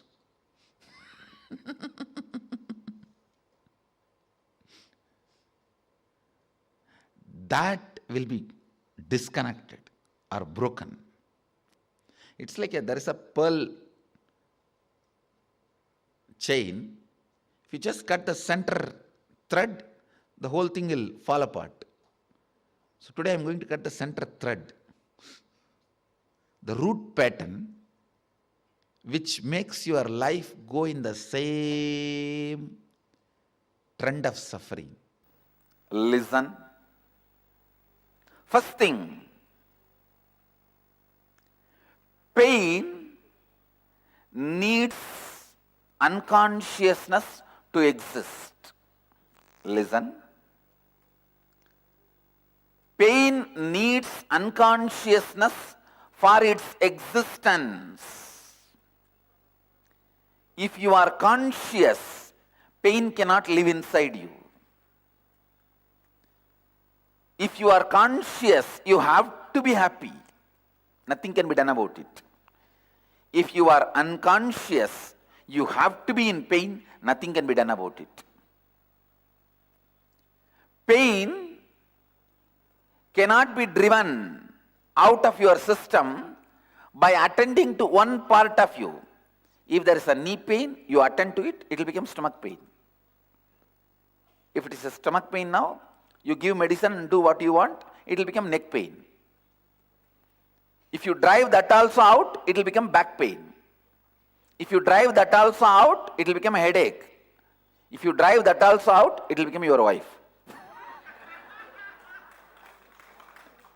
But whatever, it will be there in your life. Of course, when I meant wife, I meant spouse. It's not only for women, for men also. But please understand, pain cannot be attended partially. That's the law of life. Pain cannot be attended partially. Please understand. Any attempt to attend the pain partially leads to more and more powerlessness. For example, I have seen people, first they try to give medicine to the stomach pain. Then when it becomes a back pain, they try to give medicine for that. When it becomes a back pain, they try to, then it moves to the neck pain, then they give medicine for that. After 2-3 years, they start living with the pain.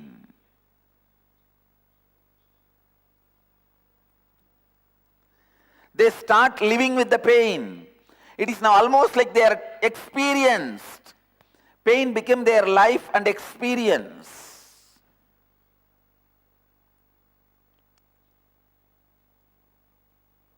Somebody was asking me, why in Hinduism we pierce the ears of men before marriage. Actually, in Hinduism, traditionally, before marriage, all men should have had their ears pierced and yajñopavita. Whatever community you may be, you should be given yajñopavita and the piercing of the ears, shaving the head. Somebody asked me, why men are pierced ears, men's ears are pierced, preparing them for marriage. I said, it is two things. One, they've experienced pain and bought jewelry. So now they are ready for marriage. I know. If you missed, you missed.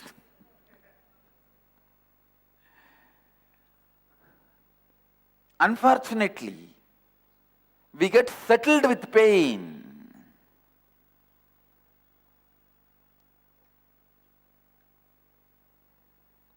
Please listen.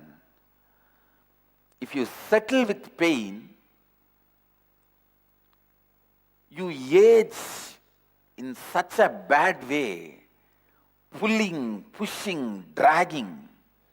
I tell you, complete with pain, you will age so gracefully. Aging gracefully should be taught as a mandatory lesson for anybody who has crossed 40.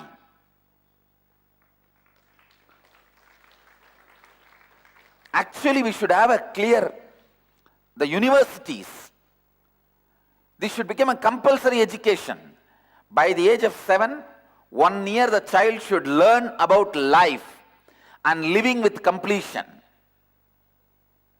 By the age of 14, 1 year the child should learn completely about the next level root patterns. Please understand, the preliminary root pattern will always be based on fear and anxiety. The hanging root patterns, I am giving you an example of banyan tree. If your life is like banyan tree, the root of the banyan tree will always be fear and anxiety. The hanging root of the banyan tree will be the lust. When it starts hanging itself, if you attend and complete it, it will not get grounded and become one more root pattern.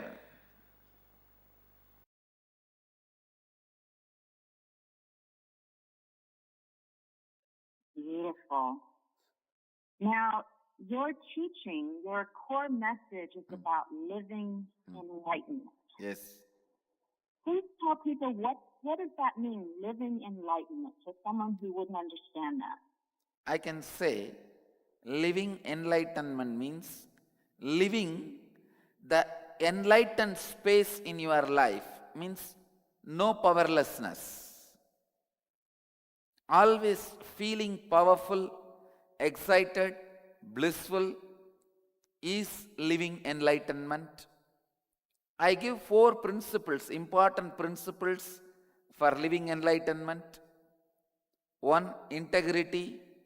2. Authenticity. 3. Responsibility.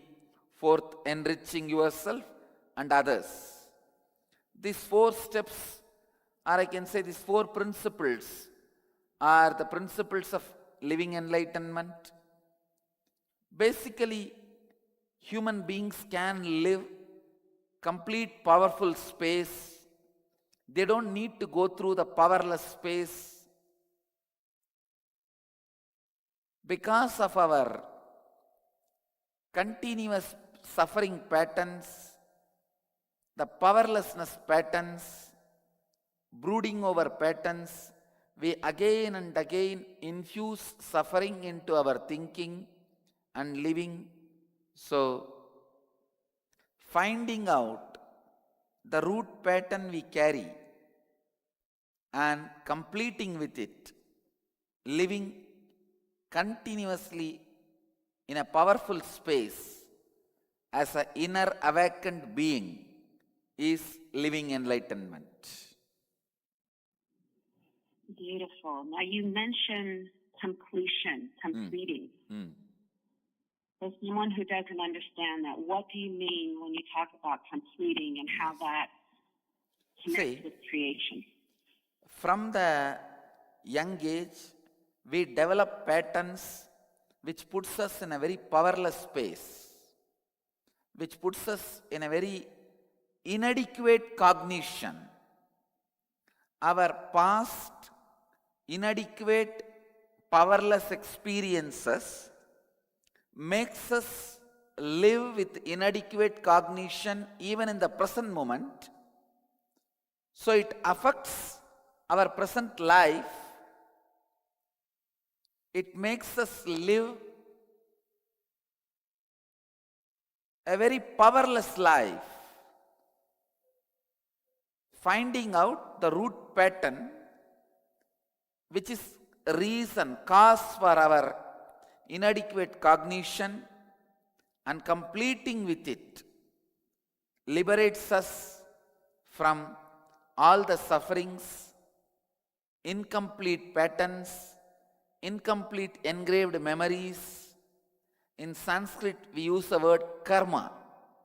Karma is nothing but incomplete engrams, incomplete patterns, incomplete bondages, bondages of past baggage.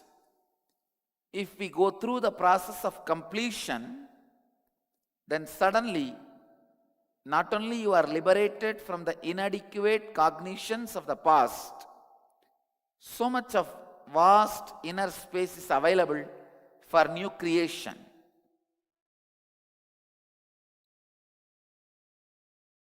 Beautiful. Yes. Now, what is the role? Why is it important for people to have spirituality and have that living enlightenment in this world that we're living in now? See, spirituality is nothing but science of living. Actually, spirituality is spirituality is the answer for the question, why is life? I can't understand if somebody asks, why is spirituality? Actually, they should ask, why is life? Anybody asks, why is life? They are living enlightenment. When people ask, why is living enlightenment? I tell them, no, ask the right question, why is life? When you encounter with the great why in your life at some point in time, please understand, every human being at some point in time encounters the great why in the life. When you face the great why, you become awakened being. In Hinduism, we call that awakened being as Dvija, reborn. Unfortunately, when you don't know the path or methodology or a way to face the question, you fall into depression. So every human being, if they ask the question, why life in a right way, they will be living enlightenment. Living enlightenment is the one and only solution to be out of depression and suicidal tendencies. Above all, the constant agitation we carry and the constant suffering we give it to ourselves, and all the bigger problems the modern day world is facing, modern youth is facing, like drugs, Facebook addiction, whatever may be the addictions, I tell you, inadequate cognition is responsible, and living enlightenment is the best, in a way I can say, only way to get rid of all these dangers humanity is facing. I just wanted to expand on these two words today, listen. It's very important to understand how completion leads you to Kalatraya and Dehatraya. What is incompletion? Past interfering into the present and try to manipulate the future. That is incompletion. Your memory, form you carried in the past, entering into the present and trying to destroy the future form is incompletion. You can always see whenever you have a pain, guilt, powerlessness, incompletion, you will be visualizing, imagining your own form in a deep suffering. You will be visualizing, imagining your own form in a disgusting way. Look inside. Please understand, I am giving you a very deep insight.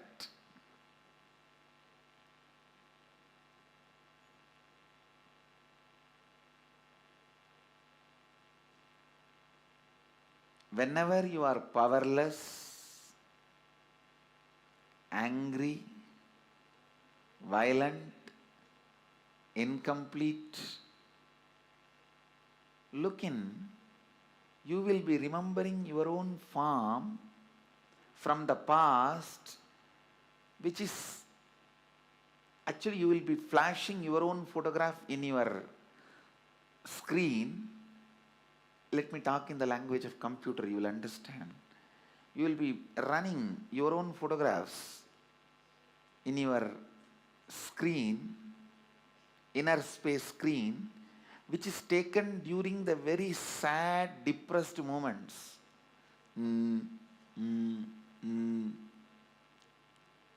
What can I do? Lost, over. That kind of the photographs which you have taken at the wrong moment and preserved, stored in high resolution, in a stupid way, in your inner space, you will go on be replaying them. See, whenever you are powerless, you are not going to remember the full smile photograph of you or the ecstatic photograph of you. When you remember that, you are going to be in the space of completion.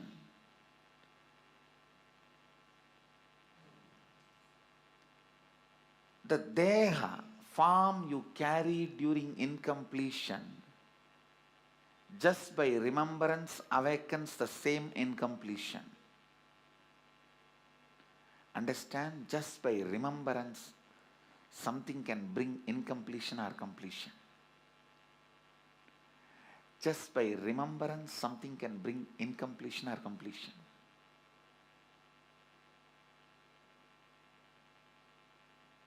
Please listen. Listen, this is a very important thing. You need to understand.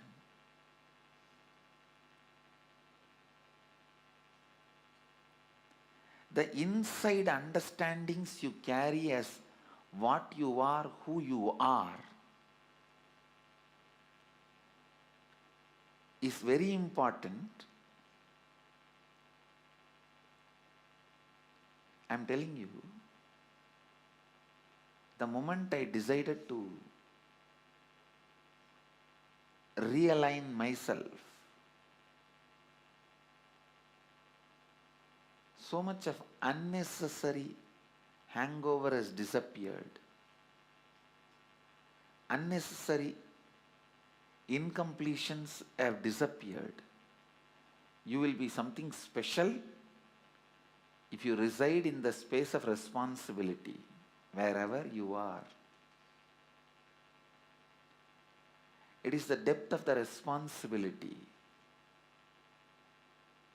It's the depth with which you become authentic, depth with which you are enriching.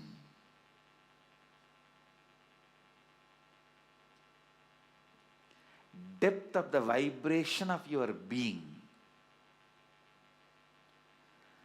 See, the command you have over you,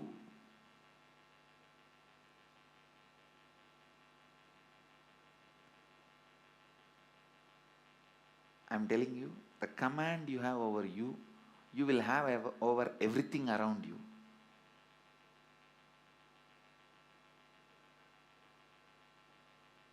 The command you have over you, you will have everything around you.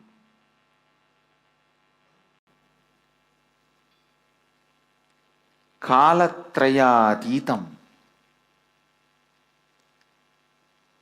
being beyond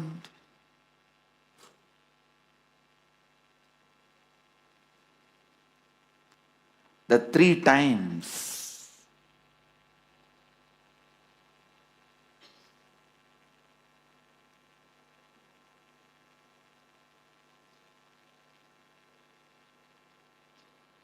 Being beyond the three times.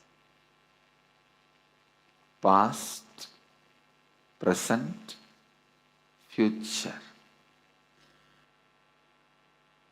The samskara dahana kriya means burning the pain patterns, the technique which I was giving yesterday's satsang.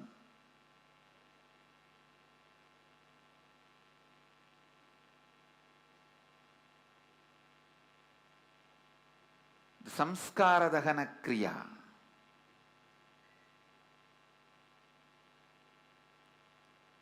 is nothing but burning all your past times. Understand, the incarnation's past times should be enjoyed by remembering them. The incomplete past times should be relieved by reliving them. Understand? The past times of the complete being should be remembered and rejoiced, like Krishna Leela, Rama Leela. Just by remembering, you will be in that space. Smaranat Arunachalam. Just by remembrance, you are in a space of liberation.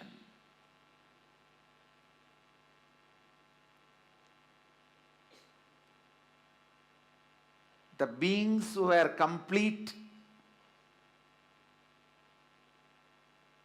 from the moment they happened, just by remembering them, you reach the space of completion. Like Rama Leela, Krishna Leela. It should be remembered and rejoiced. But incomplete beings including you. Just by remembering that past, you will be incomplete. It should be relived only to be relieved. If you relive and relieve all your incompletions, others can remember you and rejoice you.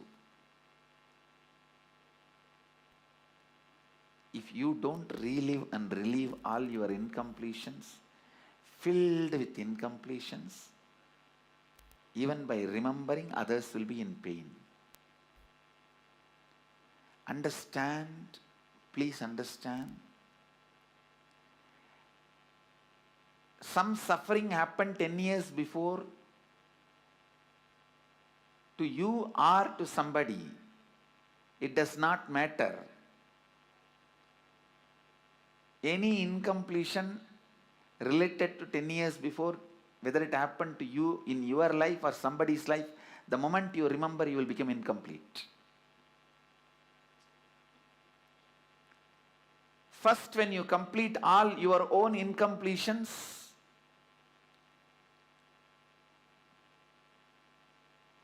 you will be free from becoming incomplete by remembering your incompletions. Then you will be free from becoming incomplete by remembering others' incompletions. Understand.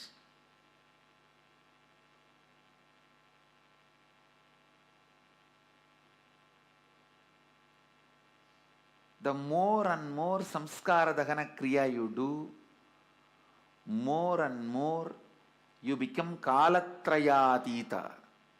Means beyond all three times, you are free.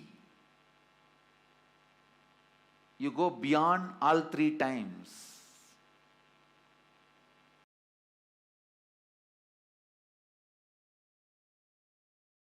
ब्रह्मानन्दं परमसुगतं केवलं ज्ञानमूर्तिं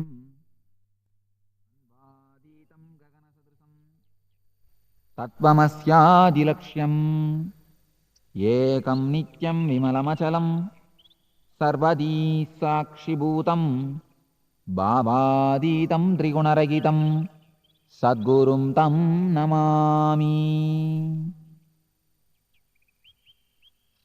Meditation is greatest art, greatest science to make your being beautiful, to make your being blissful. It's not a regular religious belief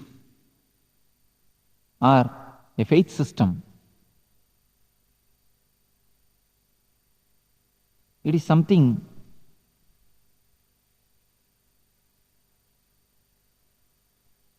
which can directly touch your life, transform your being,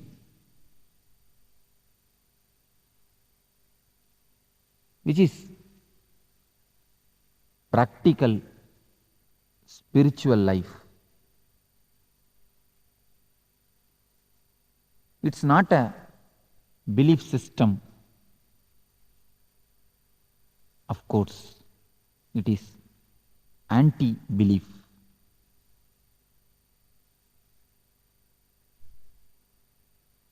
It will make you not to believe anything or anybody.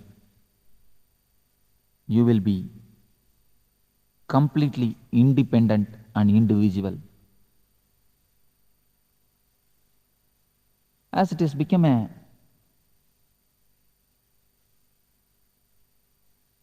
custom or routine, people understand meditation also as one of the faith or a religious system.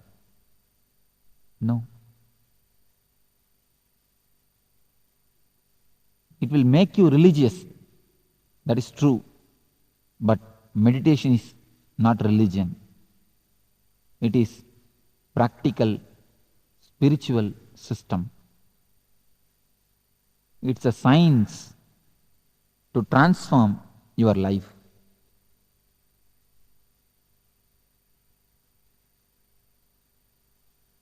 What is meditation? Meditation means immediately all of us understand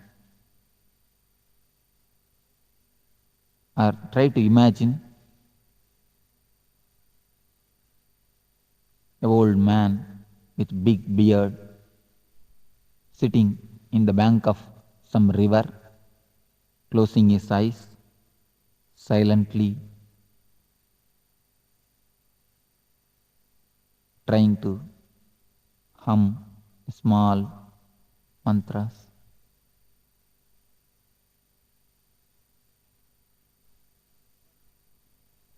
But that was ancient methods, techniques. Today, if I ask you to sit silently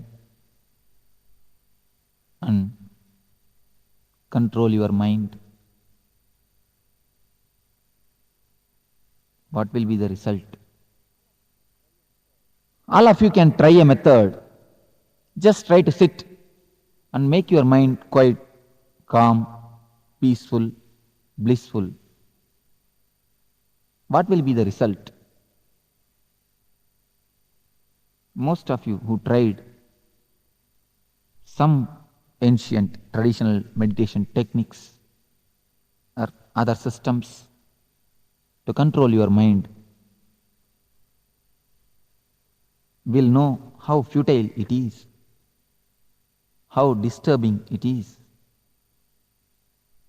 Many people come and report me that Swamiji, if we sit for meditation, we get so many number of thoughts, so much unnecessary thinkings that we don't know from where these things are coming out, from where they are erupting out, from where they are gushing out. We don't know how to control. We don't know what to do. Almost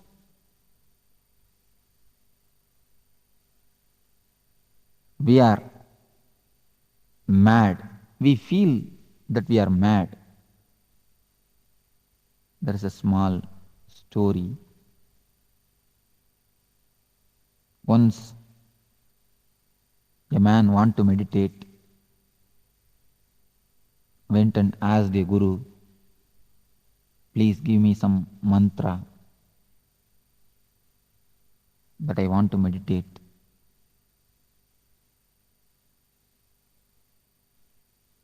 That guru gave him one mantra and told him, you will achieve your desires by meditating with this mantra, but only one condition, you are not supposed to remember monkey when you start meditating.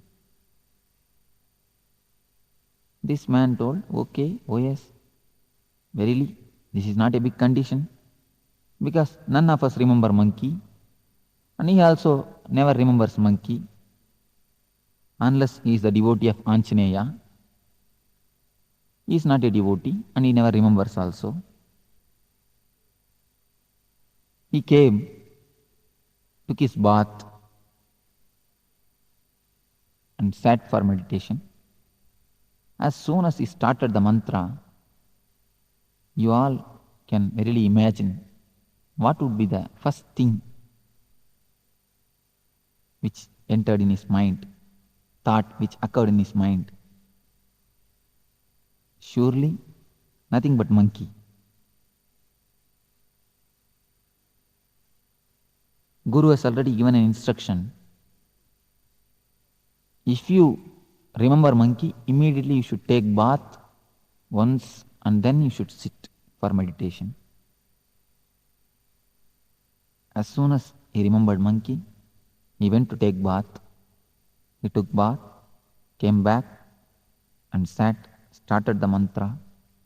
Immediately, before his Ishta Devata, he remembered what he is not supposed to remember. Monkey. Again, because he is a man with passions, went to take bath, took bath, came back, sat, started meditating. As fate would have it, again he remembered. Monkey. This happened some 10 times. 10th time, he is going to take bath. Even at that time, in the bathroom itself, he remembers only monkey, nothing else, nothing but monkey. He feels all over his body, all over the mind, he is completely surrounded by monkey. He started shouting at himself, at others, ran to the master and begged the master, please, Guruji, take back your mantra and the monkey both. Leave me alone. This is the condition of a man who tries to meditate, who tries to calm down his mind by the so-called traditional techniques, meditations and methods. At the age of Patanjali, in ancient times, there used to be meditation techniques with which people can directly sit and start meditating. They will become calm, cool, collective, blissful. At that time, man was very simple. Man was nothing but his body. Mind was not so much developed. There is no such thing existed, cerebral layer. Today, the greatest problem, the biggest problem of man is cerebral layer, cerebrality. At that time, in ancient times, those techniques worked out. Those techniques really helped. But today, direct silent sitting methods won't do. They can't be anyway helpful because man has become too complicated. Man has become neurotic. In modern day, neurosis has become a normal state of whole humanity. Along with the growth of science and consumeristic society, almost all of us are in the condition of neurosis, neurotic. So, the ancient techniques, the old techniques, which are designed at the age of bullock cart, is not going to help us. As the bullock cart is outdated, the bullock cart age techniques are also outdated. Today,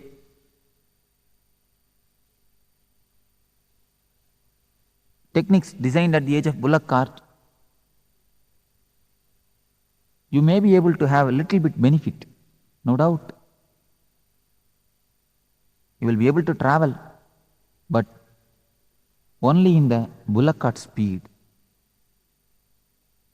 not with the jet speed.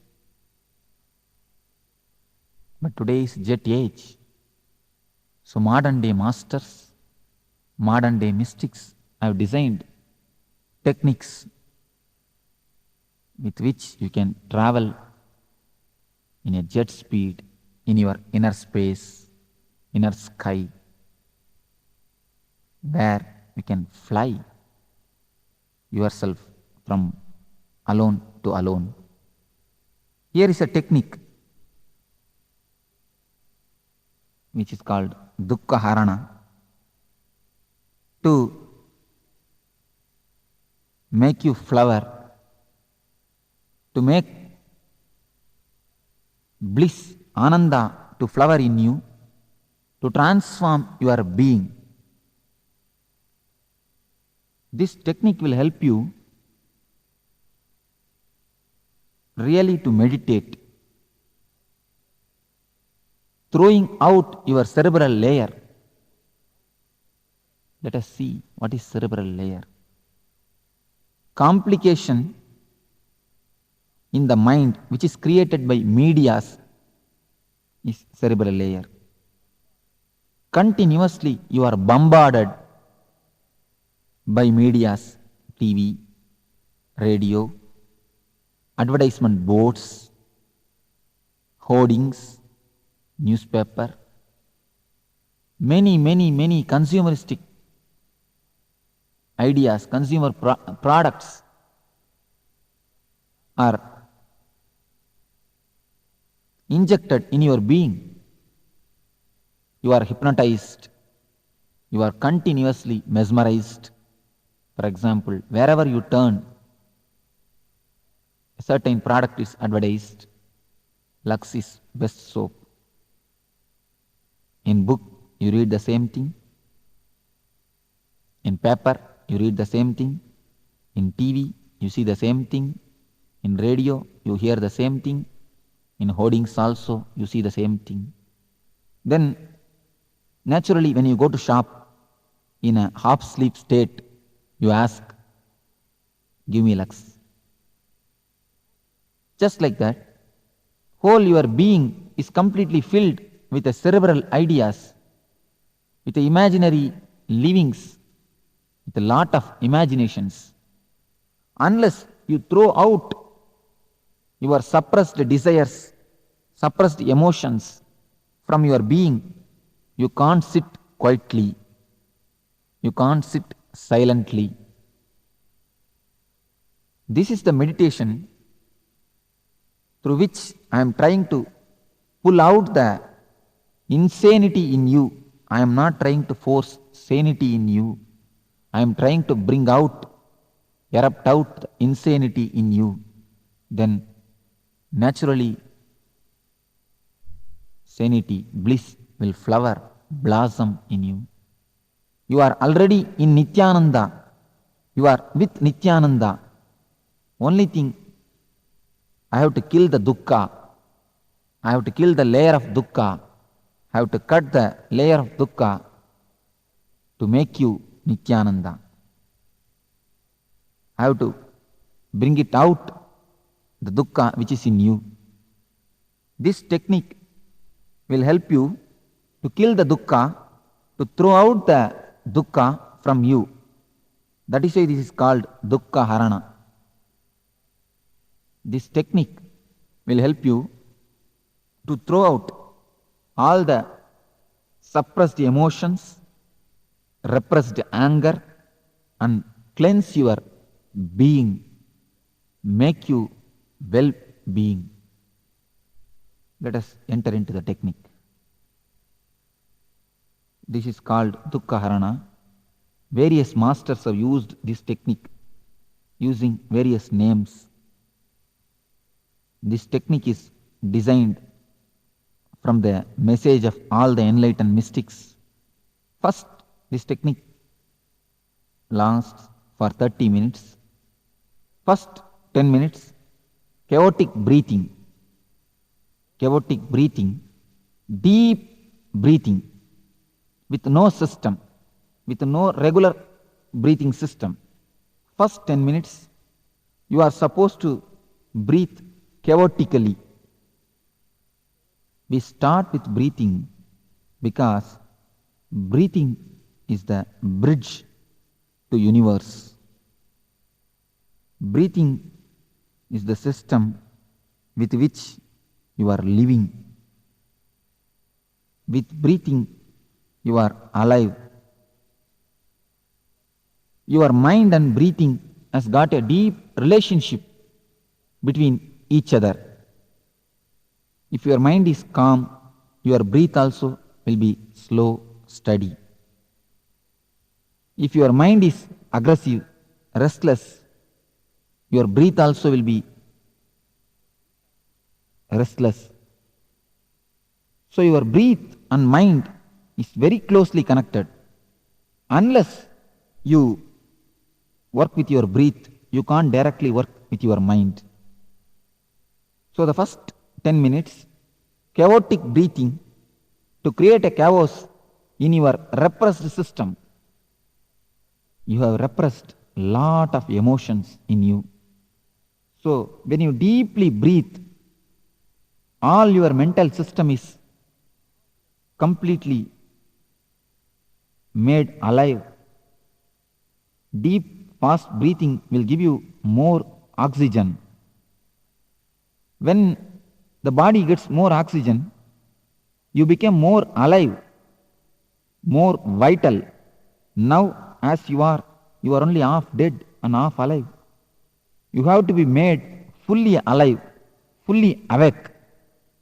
So, with the chaotic breathing, with more oxygen in your blood, your cells will get more energy.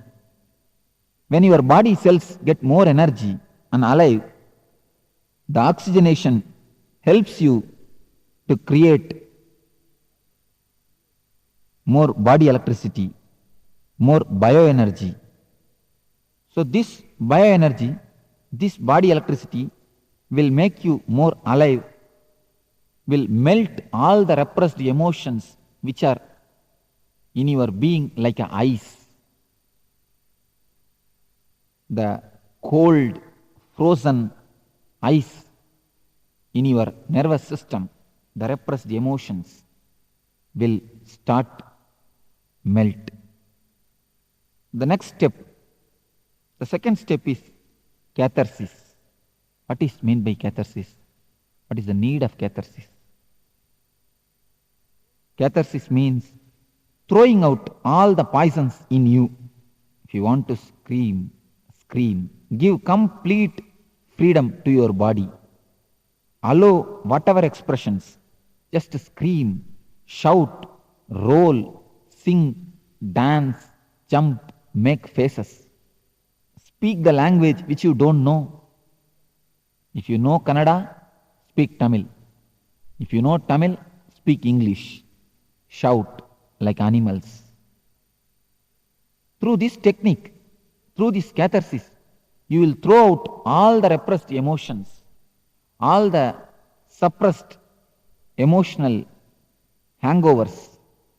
You can throw it in the air. You can cleanse yourself. You can cleanse your being by this great meditation technique. Now, for example, in your office or in your place of work, your boss may fire you for some mistake. Your boss may scold you. But you will not be able to fire him back, scold him back. You will become tense. You will be angry. Your body will be active, alive, aggressive to kick him, to beat him. Just like an animal, your body will be releasing an acid, a chemical to react. But you will not be able to react. You are not permitted to react. You will not be able to react. Then what will happen to the chemical? What will happen to the anger energy which is released?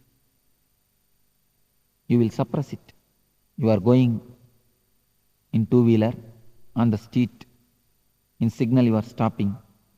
Just next to your vehicle, One car comes and stops. As soon as you see the car, you will have one thought, a desire to possess it. You may repress it afterwards, but naturally a desire to possess it. What will happen to these desires which are continuously repressed? Sexually, so much of desires has been repressed, suppressed. What will happen to all these suppressed emotions, suppressed desires? If they are all there in you, how can you sit silently? How can you taste, enjoy the silence, the bliss in you? So throw out all the poisons. Just shout, shake your body, make faces, do whatever you want. Just freak out. By freaking out these 10 minutes, you will be able to see that all the repressions are emptied. You become vacant. All the repressions are thrown out. You are now calm, cool, collective. When the cassette says stop at the 20th minute, stop as you are. If your one leg is raised, if one hand is raised, if your mouth is open, wherever it may be, whatever it may be, the condition, the situation, stop as it is. Become completely frozen statue of ice. When you are completely dynamic, active in the catharsis, from the full activity, if you enter into the complete stop, like a frozen statue, in between the gap, one moment, you will be able to experience the no mind. You will be able to enter the state of meditation. So, stop when the cassette says stop as it is. Next 10 minutes, just sit silently or lie down, relax and be a witness to whatever happens inside and outside your being. First two stages only preparation for meditation. Only the third stage, 10 minutes, is real meditation. When you have cleansed yourself, when you are empty of all the repressions and suppressions, you will see that without your effort, a beautiful silence is flowering in you. A beautiful bliss is happening in you. Your mind, you will see that mind is silent by itself. Silence cannot be forced. It can only happen. The last 10 minutes, just relax yourself with a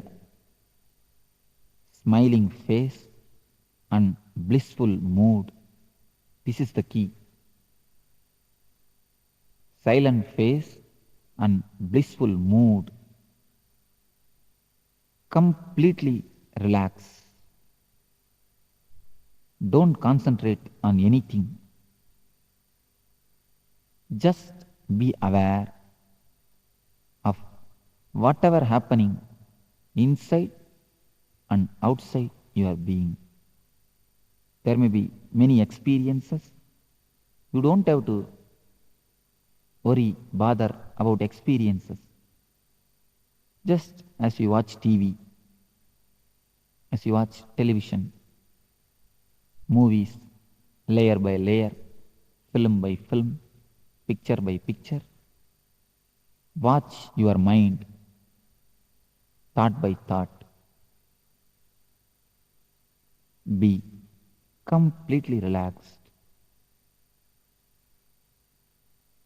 Be completely cool. Be completely collective. Be completely in a state of bliss. This meditation, Dukkha Harana, should be done in the morning. There should be no food taken before the meditation. You should be with empty stomach. Loose white cloths are best. And do it along with this music. 21 days of this meditation will help you to transform yourself. You will feel as if you have taken a psychological bath. You are cleansed completely. Your being itself is reformed, transformed. This meditation will help you a lot to transform yourself. In 21 days, you will be able to taste, you will be able to experience what is Ananda, what is silence in you. So, when you kill the dukkha, Ananda in you automatically, naturally flowers, blossoms, and oozes out a beautiful smell within you and around you. Let you all use this Dukkha Harana meditation technique and kill the dukkhas, go beyond the dukkhas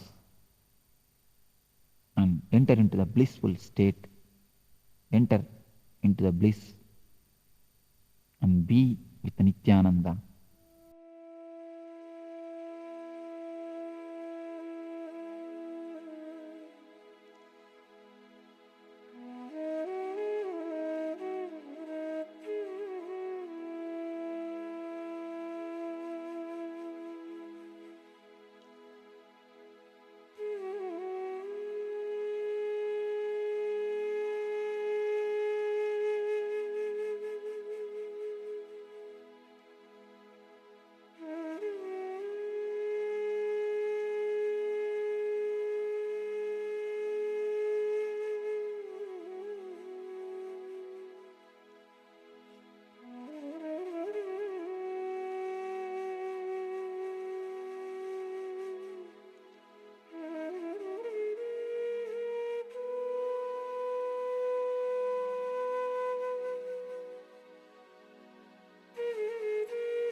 I welcome all of you with my love and respects. I'll continue on why root pattern, what is root pattern, how you can come out of it, why completion, what is completion, how you can do it.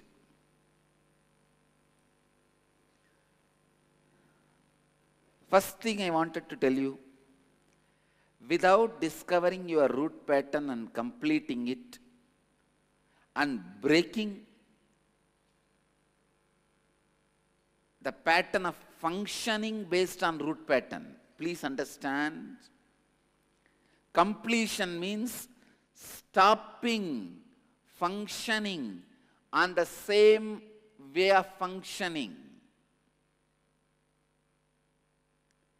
Till you break the same way of functioning, you are not going to achieve anything in the life.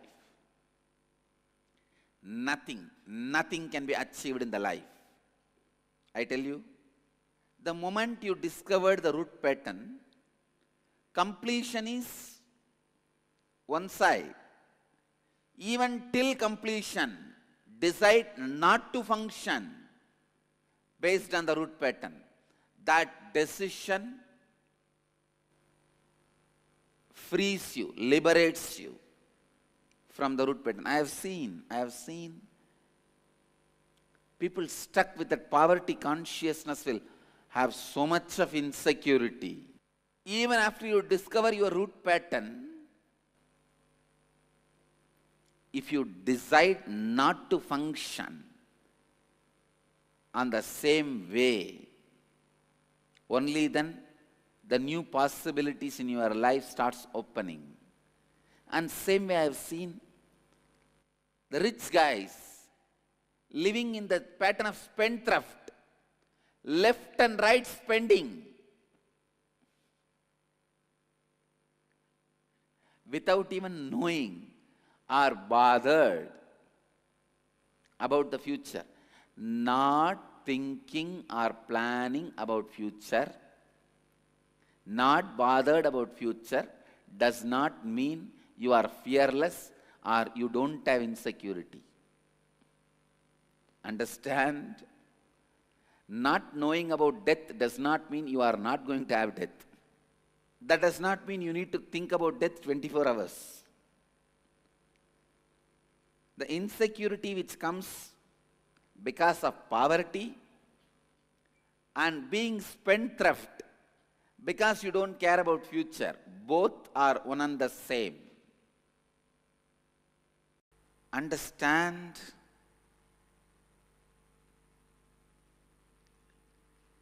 Continuously do completion. Completion with your root patterns awakens your energy. It just awakens your energy. Completion with root pattern is basic need.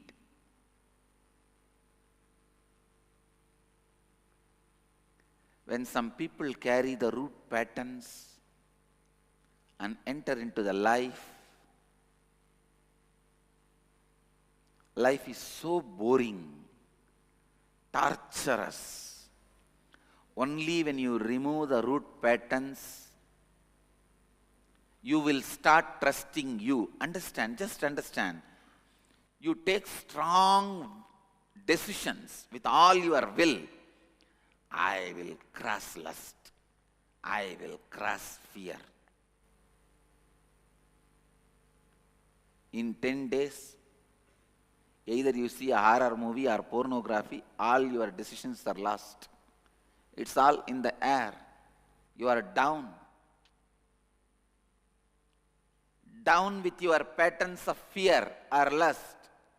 What do you think will happen? When you fall few times, you will lose respect for you. That is why I tell you,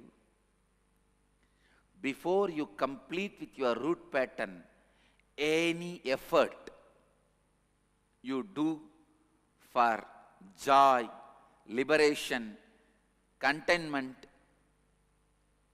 bliss, enlightenment, everything is waste. I tell you, the first step, not only in spiritual life, life itself, is finding your root pattern and completing it. No master's teaching will work for you. No spiritual teaching will work for you till you find your root pattern and complete it. I have seen people coming and telling me, Swamiji, I practiced 30 years Ramana Maharshi's Atma Vichara, self-enquiry. I practiced 25 years mantra japa as prescribed by Ramakrishna and Ramakrishna Mission. I have practiced pranayama, kriyas, this kriya, that kriya, taught by this sampradaya, that guru. I only got depression, Swamiji. I tell you, till you find your root patterns and complete with it, any spiritual practice not only will not give desirable result, it is dangerous. Because you will be strengthening the broken parts. It is like in a bridge, there is a crack. If you strengthen both sides heavily, what will happen? That crack will become big and the bridge will give way. That is why in all my programs, first thing I tell people, find your root pattern and complete it. Only then I start initiating people into unclutching and enlightenment. Before helping them to find the root pattern and complete, even unclutching will not work.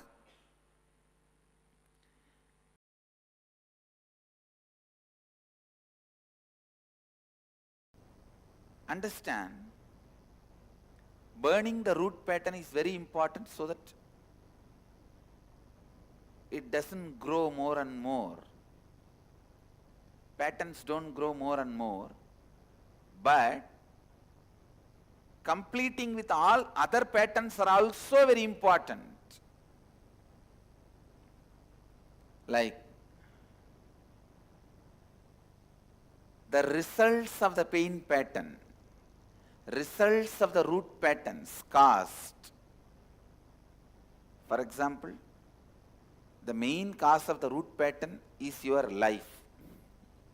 Your life itself has become main cause of the root pattern. The root pattern's cause, main cause, is the way you live. And these pain patterns are like a small side effects. Not only you need to complete with the root pattern, you have to complete with even the pain patterns which are side effects and after effects. If you complete with the root pattern, we can be sure it will not grow again, it will not repeat again itself in your life. But listen, but the many side effects of root pattern already created in your body, they also need to be completed. For example, listen, I'll give you this example.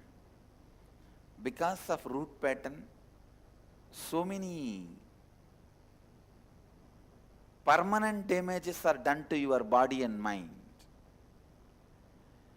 For example, like diabetes, high blood pressure, constant restlessness. All this has become part of your lifestyle. Even if you burn the root pattern,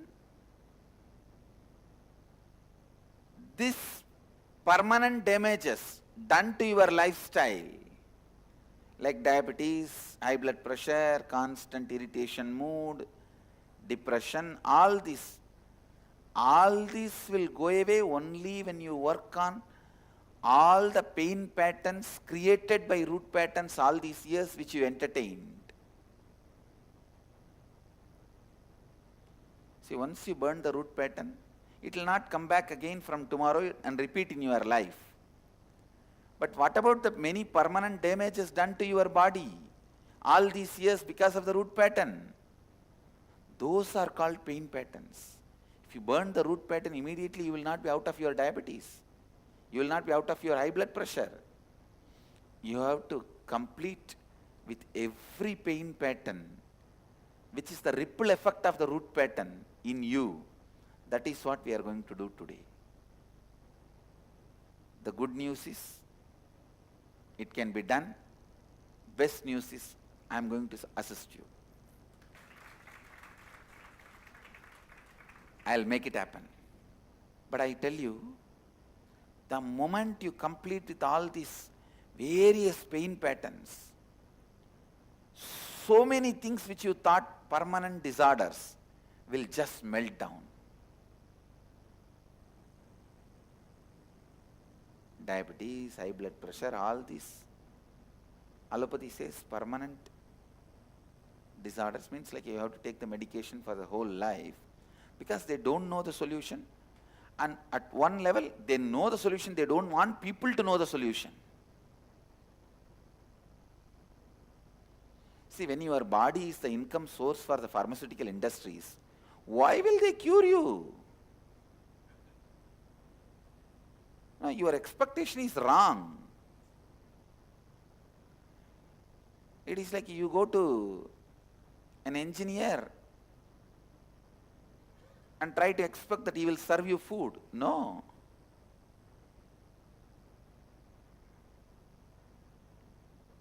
Even that can be considered as an innocence. But if you expect pharmaceutical industries to cure you, it is absolute ignorance, stupidity. Because what for they are running the company? Today, not only so much load will be taken out, the process is so powerful. Once you complete this completion with pain patterns, we call this process samskara dahana kriya.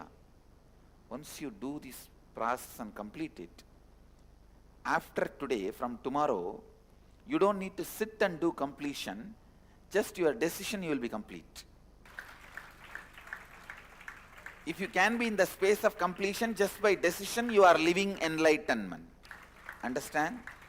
If you need to sit and do completion and complete, do the completion process, relive and relieve and complete, you are a seeker.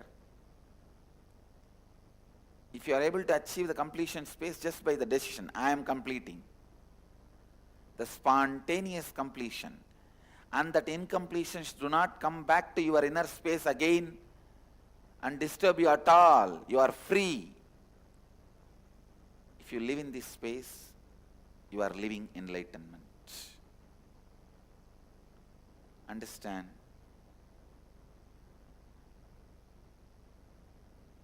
That is why this samskara dahana kriya, burning the pain patterns, are very, very important.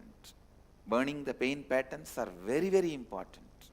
Samskara dahana kriya is very, very important.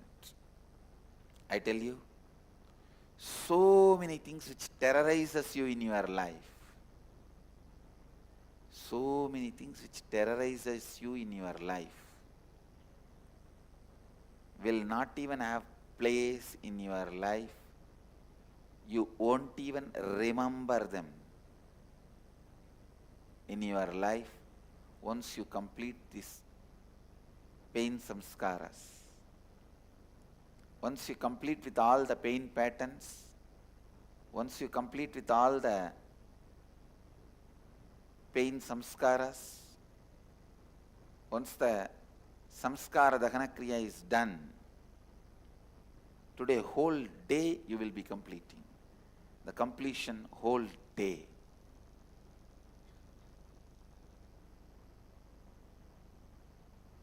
Once you do this process, once the process happens, you will see. Simply you will see. So many things which were terrorizing your life earlier will not even have meaning. It's like if you are terrorized even seeing the photograph of snake, you will be so comfortable. Even if you see the snake in the front, I don't mean you will go and put your hand in the mouth, but there won't be panic attack. You will know, it goes, you go. Actually, snake is terrorized by you. That's the truth. No, really. Please understand, the poisonous snakes cannot release the poison through their teeth unless they are terrorized. See, the teeth of the snake is not always prepared to release the poison into your system or inject the poison. Only when they are terrorized, that whole area becomes so strong, it can just bite and release the poison inject the poison into your system. A snake which is not terrorized can't even release venom, inject poison. If you observe, when they take out the snake venom for medical purposes, how they take it out, and if you see the videos of snake really biting somebody, you will understand the difference. So, snake is terrorized by you, that is why it is attacking you. If you are not terrorized by it, you will understand. You don't need to be terrorized and you go your way, that goes its way. It's a very shy animal. It's not the animal to come and attack you. All the stories you have created, snakes can take revenge. A lot of village stories are there. All that stories are stories.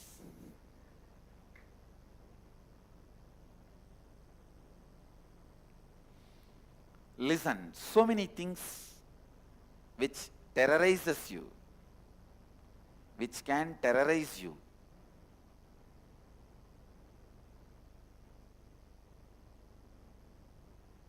Which was terrorizing you will just become meaningless once you complete samskara dahana kriya. If you are too serious and sincere about spiritual practice, I am not asking you to keep your hands up for 20 years or stand on one leg for 25 years. No. Nothing of that is required. 48 days do samskara dahana kriya. It does not even need to be like every day. You can do it 1 week and give 3-4 days break. Then again 1 week, again 2-3 days or few days break. But 48 days of samskara dahana kriya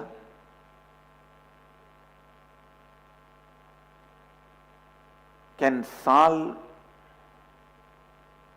thousands and thousands of pain patterns in you. Please, per day it won't take more than 2-3 hours in the initial level. Then after some time, it may take only 20-30 minutes. Samskara dahana kriya has 4 layers. Please listen to the instruction. First, sitting and penning down all your pain patterns.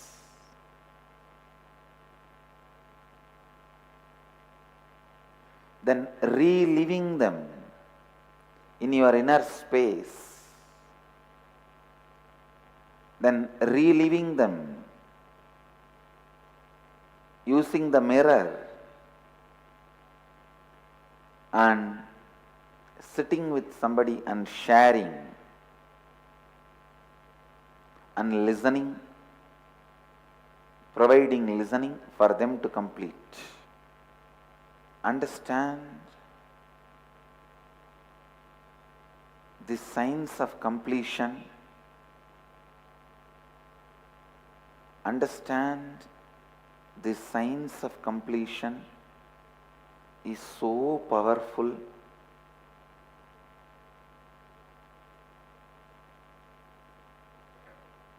It can just destroy so much of pain you carry, which you are not completing by everyday completion. Somehow this everyday completion, see, the everyday completion is like only for the elite, soft type of people who wants to do spiritual practice on their own and whose Shraddha is very high.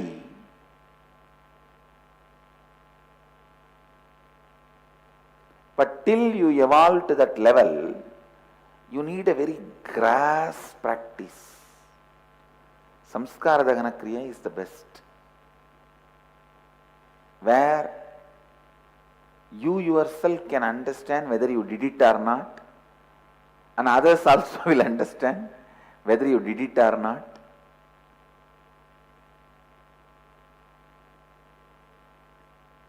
Till the grass grows on the path you walk every day.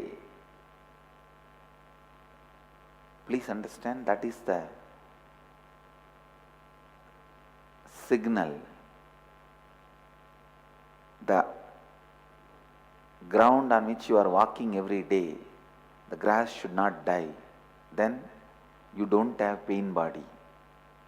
If the grass is dying on the path you are walking, be very clear, still the heat of the pain is there in your body. Pain exists in you as a unique heat and vibes, unique vibration. The moment you put your foot in any place, even the grass does not grow in that place anymore.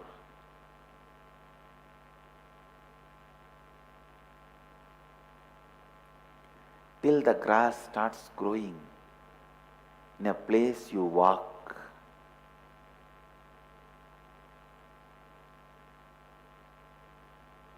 You should do Samskara Dahana Kriya.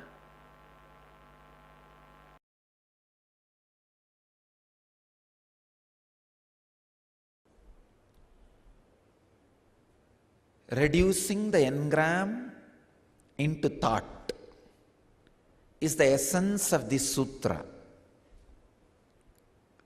That's what I call Samskara Dahana Kriya.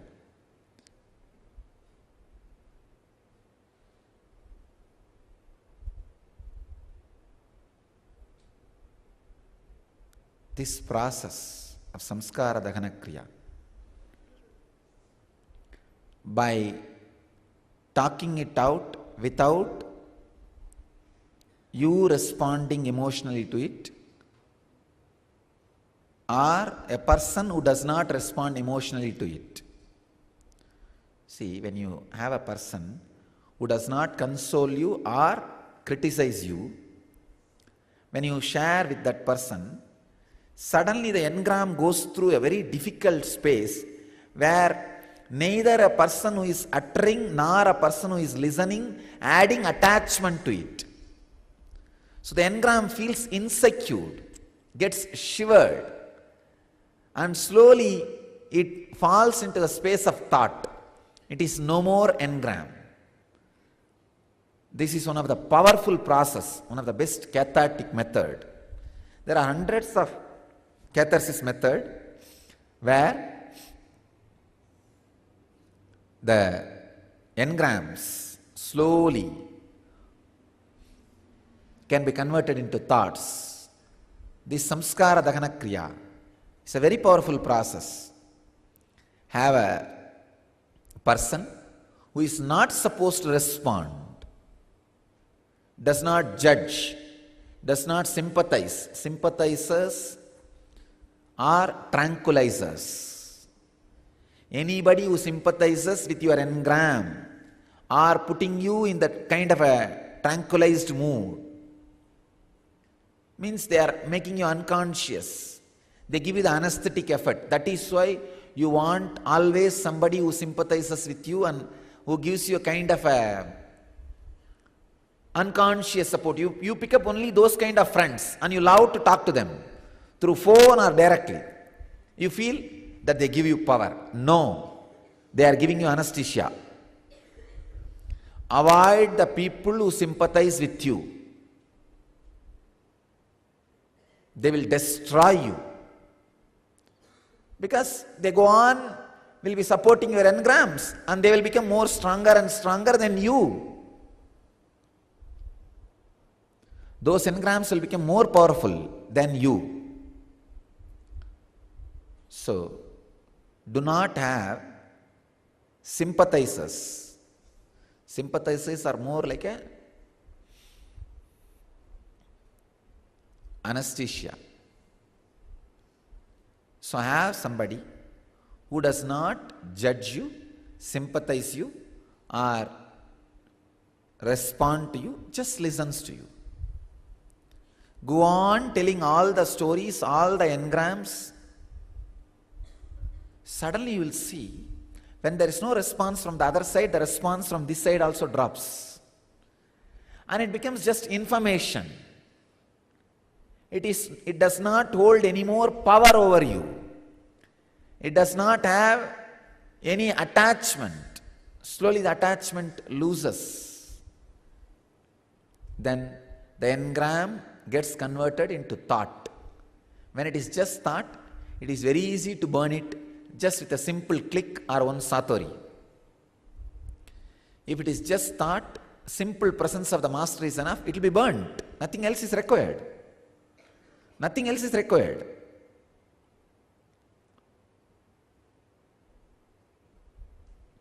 I can say,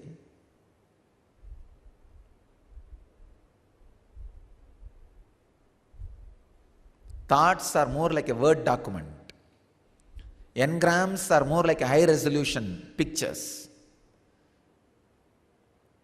If you have 10 high resolution pictures, that's enough. Your hard disk will crash. But if it's a Word document, you can have 1 million. Hard disk crash is not depression.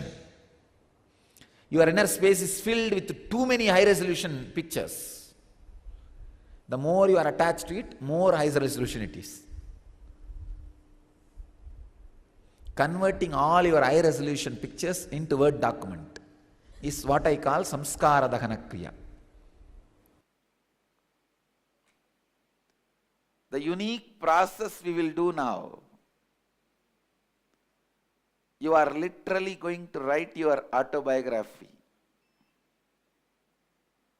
Understand? This process is called samskara dahana kriya. Start with the earliest memories of your life. Recall all the unpleasant incidents of your life. The ones that brought you mental, physical, emotional, conscious pains. Recall each incident. Relive it in your inner space intensely. Go back to the same situation, same emotion, same thinking pattern, same understanding, same experience. Go back to that age. Bring that same emotion, bring that same experience. So understand,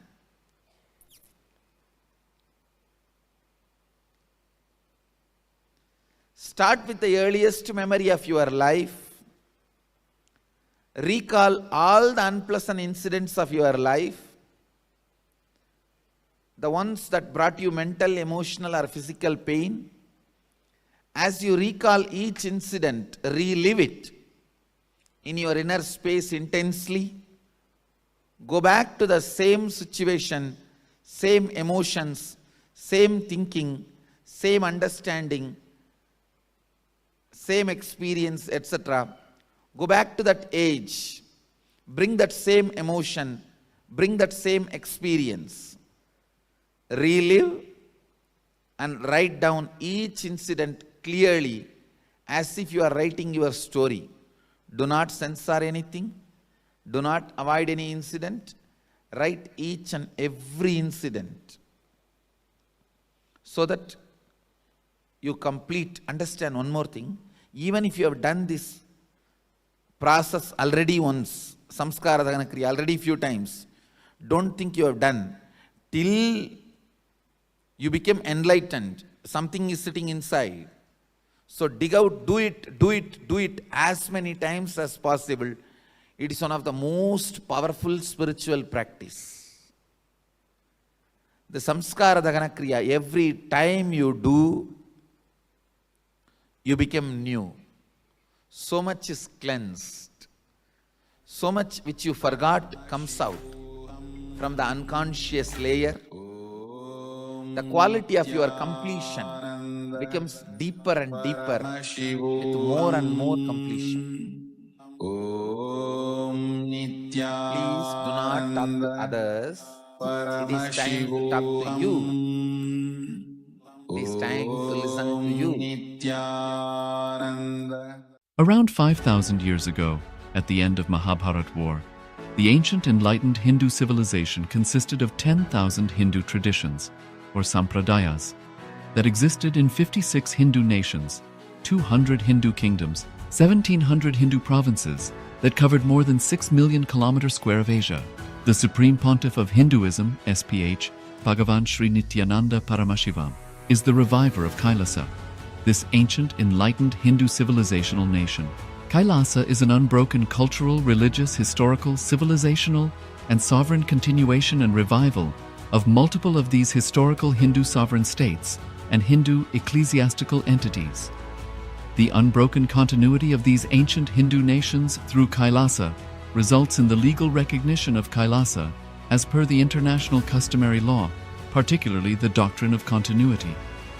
The international law, the doctrine of continuity, implies that upheavals and revolutions within a country, changes in government, territorial adjustments, measures taken during military occupation, or other internal transformations do not negate the existence of the country, do not affect the legal personality and international obligations of the country or state. The Vienna Convention on Succession of States in Respect of Treaties, 1978, addresses these principles of the doctrine of continuity as it outlines international law during situation of state succession or continuation. International law recognizes a state's legal personality by recognizing its identity. This perspective extends even during the period when the given state or country is annexed or occupied by a foreign power. Even in such cases, the legal personality of the state is considered to persist, enabling its subsequent re-establishment. Historical examples dating back to the 18th century include cases like Portugal and Genoa that were re-established after the Vienna Congress of 1815.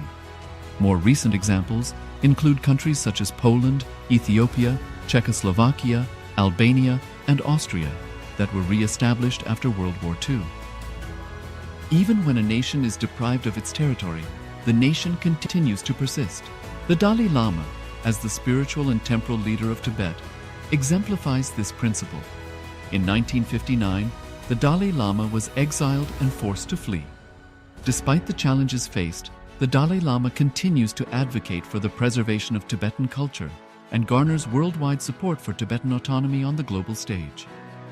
Similarly, from 1309 to 1376, the Pope of Catholicism had been in exile in Avignon. Despite this, he was recognized as the head of state as well as head of the church and given full privileges of the position after their return to Rome. Even in 1861, much of the papal territories had been lost, leaving the Pope with no sovereign territory other than the papal residence and related buildings. Yet his temporal powers were still acknowledged. He was recognized as a head of state, and later, the Lateran Treaty of 1929 formally re-established papal sovereignty over the Vatican City. The Sovereign Order of Malta further exemplifies this principle, retaining international recognition as a sovereign entity despite the permanent loss of their territory upon Napoleon's invasion in June 1798. Despite such permanent loss of territory, the sovereignty and the international legal personality of the Sovereign Order of Malta continue to persist. Much later in 1894, the order settled in Rome and acquired two properties, the Magistral Palace and the Magistral Villa that received extraterritorial status. Today, the order maintains diplomatic relations with 112 countries, issues its own diplomatic passports, currency, stamps, and vehicle registration plates, and has been granted observer status in the United Nations. All these examples of state re-establishment illustrate the principle of continuity of states, as per international law, that a state's legal personality persists over time. A nation continues to exist even after a complete loss of territory. A far more striking example is of the oceanic countries, which are under the threat of their entire nation being drowned and submerged due to rising sea levels owing to global warming. In response to such existential threat of climate change, Pacific Island nations, including Tuvalu, have enacted constitutional amendments and made international declarations affirming that their nation and their sovereign rights will continue to persist, despite their entire territory being lost to the sea. This proactive stance is highlighted in the Constitution of Tuvalu Act 2023 and the Pacific Islands Forum Declaration of 2021. The Supreme Pontiff of Hinduism, Bhagavan Sri Nithyananda Paramashivoham, through the line of succession is the present 203rd Emperor of the Hindu Sovereign Kingdom of Surangi Samrajya. He was crowned on the 31st of December 2004 at the age of 26. Thus, by very same principles of the doctrine of continuity, through which the international legal personality of Portugal, Genoa, Poland, Ethiopia, Czechoslovakia, Albania, Austria, Vatican, Tibet, Sovereign Order of Malta, and several other nations has been recognized despite having undergone a period of exile, annexation, occupation by a foreign power, or despite loss of territory. The SPH Nithyananda Paramashivoham, through well-established legal and historical facts about the Hindu sovereign state of the Surangi Samrajyam, derives all sovereign rights and powers of the royal lineage of the Surangi Samrajyam as its 203rd sovereign emperor, from his inheritance and continuation of the unbroken succession of the kingdom of Surya Vamsa Surangi Samrajyam Sarvanapitha.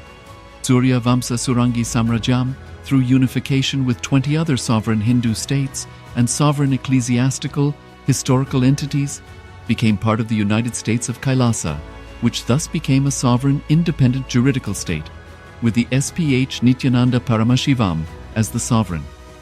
Just as how the oceanic nations like Tuvalu have safeguarded their sovereignty from the existential threat of total submersion by amending their constitution and asserting that their sovereignty will persist regardless of the loss of their territory, Kailasa, which is a sovereign continuation of 21 sovereign Hindu states and sovereign ecclesiastical historical entities, is also reviving and continuing the Kumari Kandam Hindu nations that got submerged. As per the doctrine of continuity, these facts imply that the Kailasa's statehood is recognized by international law and manifests as a natural outcome of well-established historical legal facts. Share your time, talent, and treasure. Become part of Kailasa. Sign up as an eCitizen https://kailasa.ecitizen.info.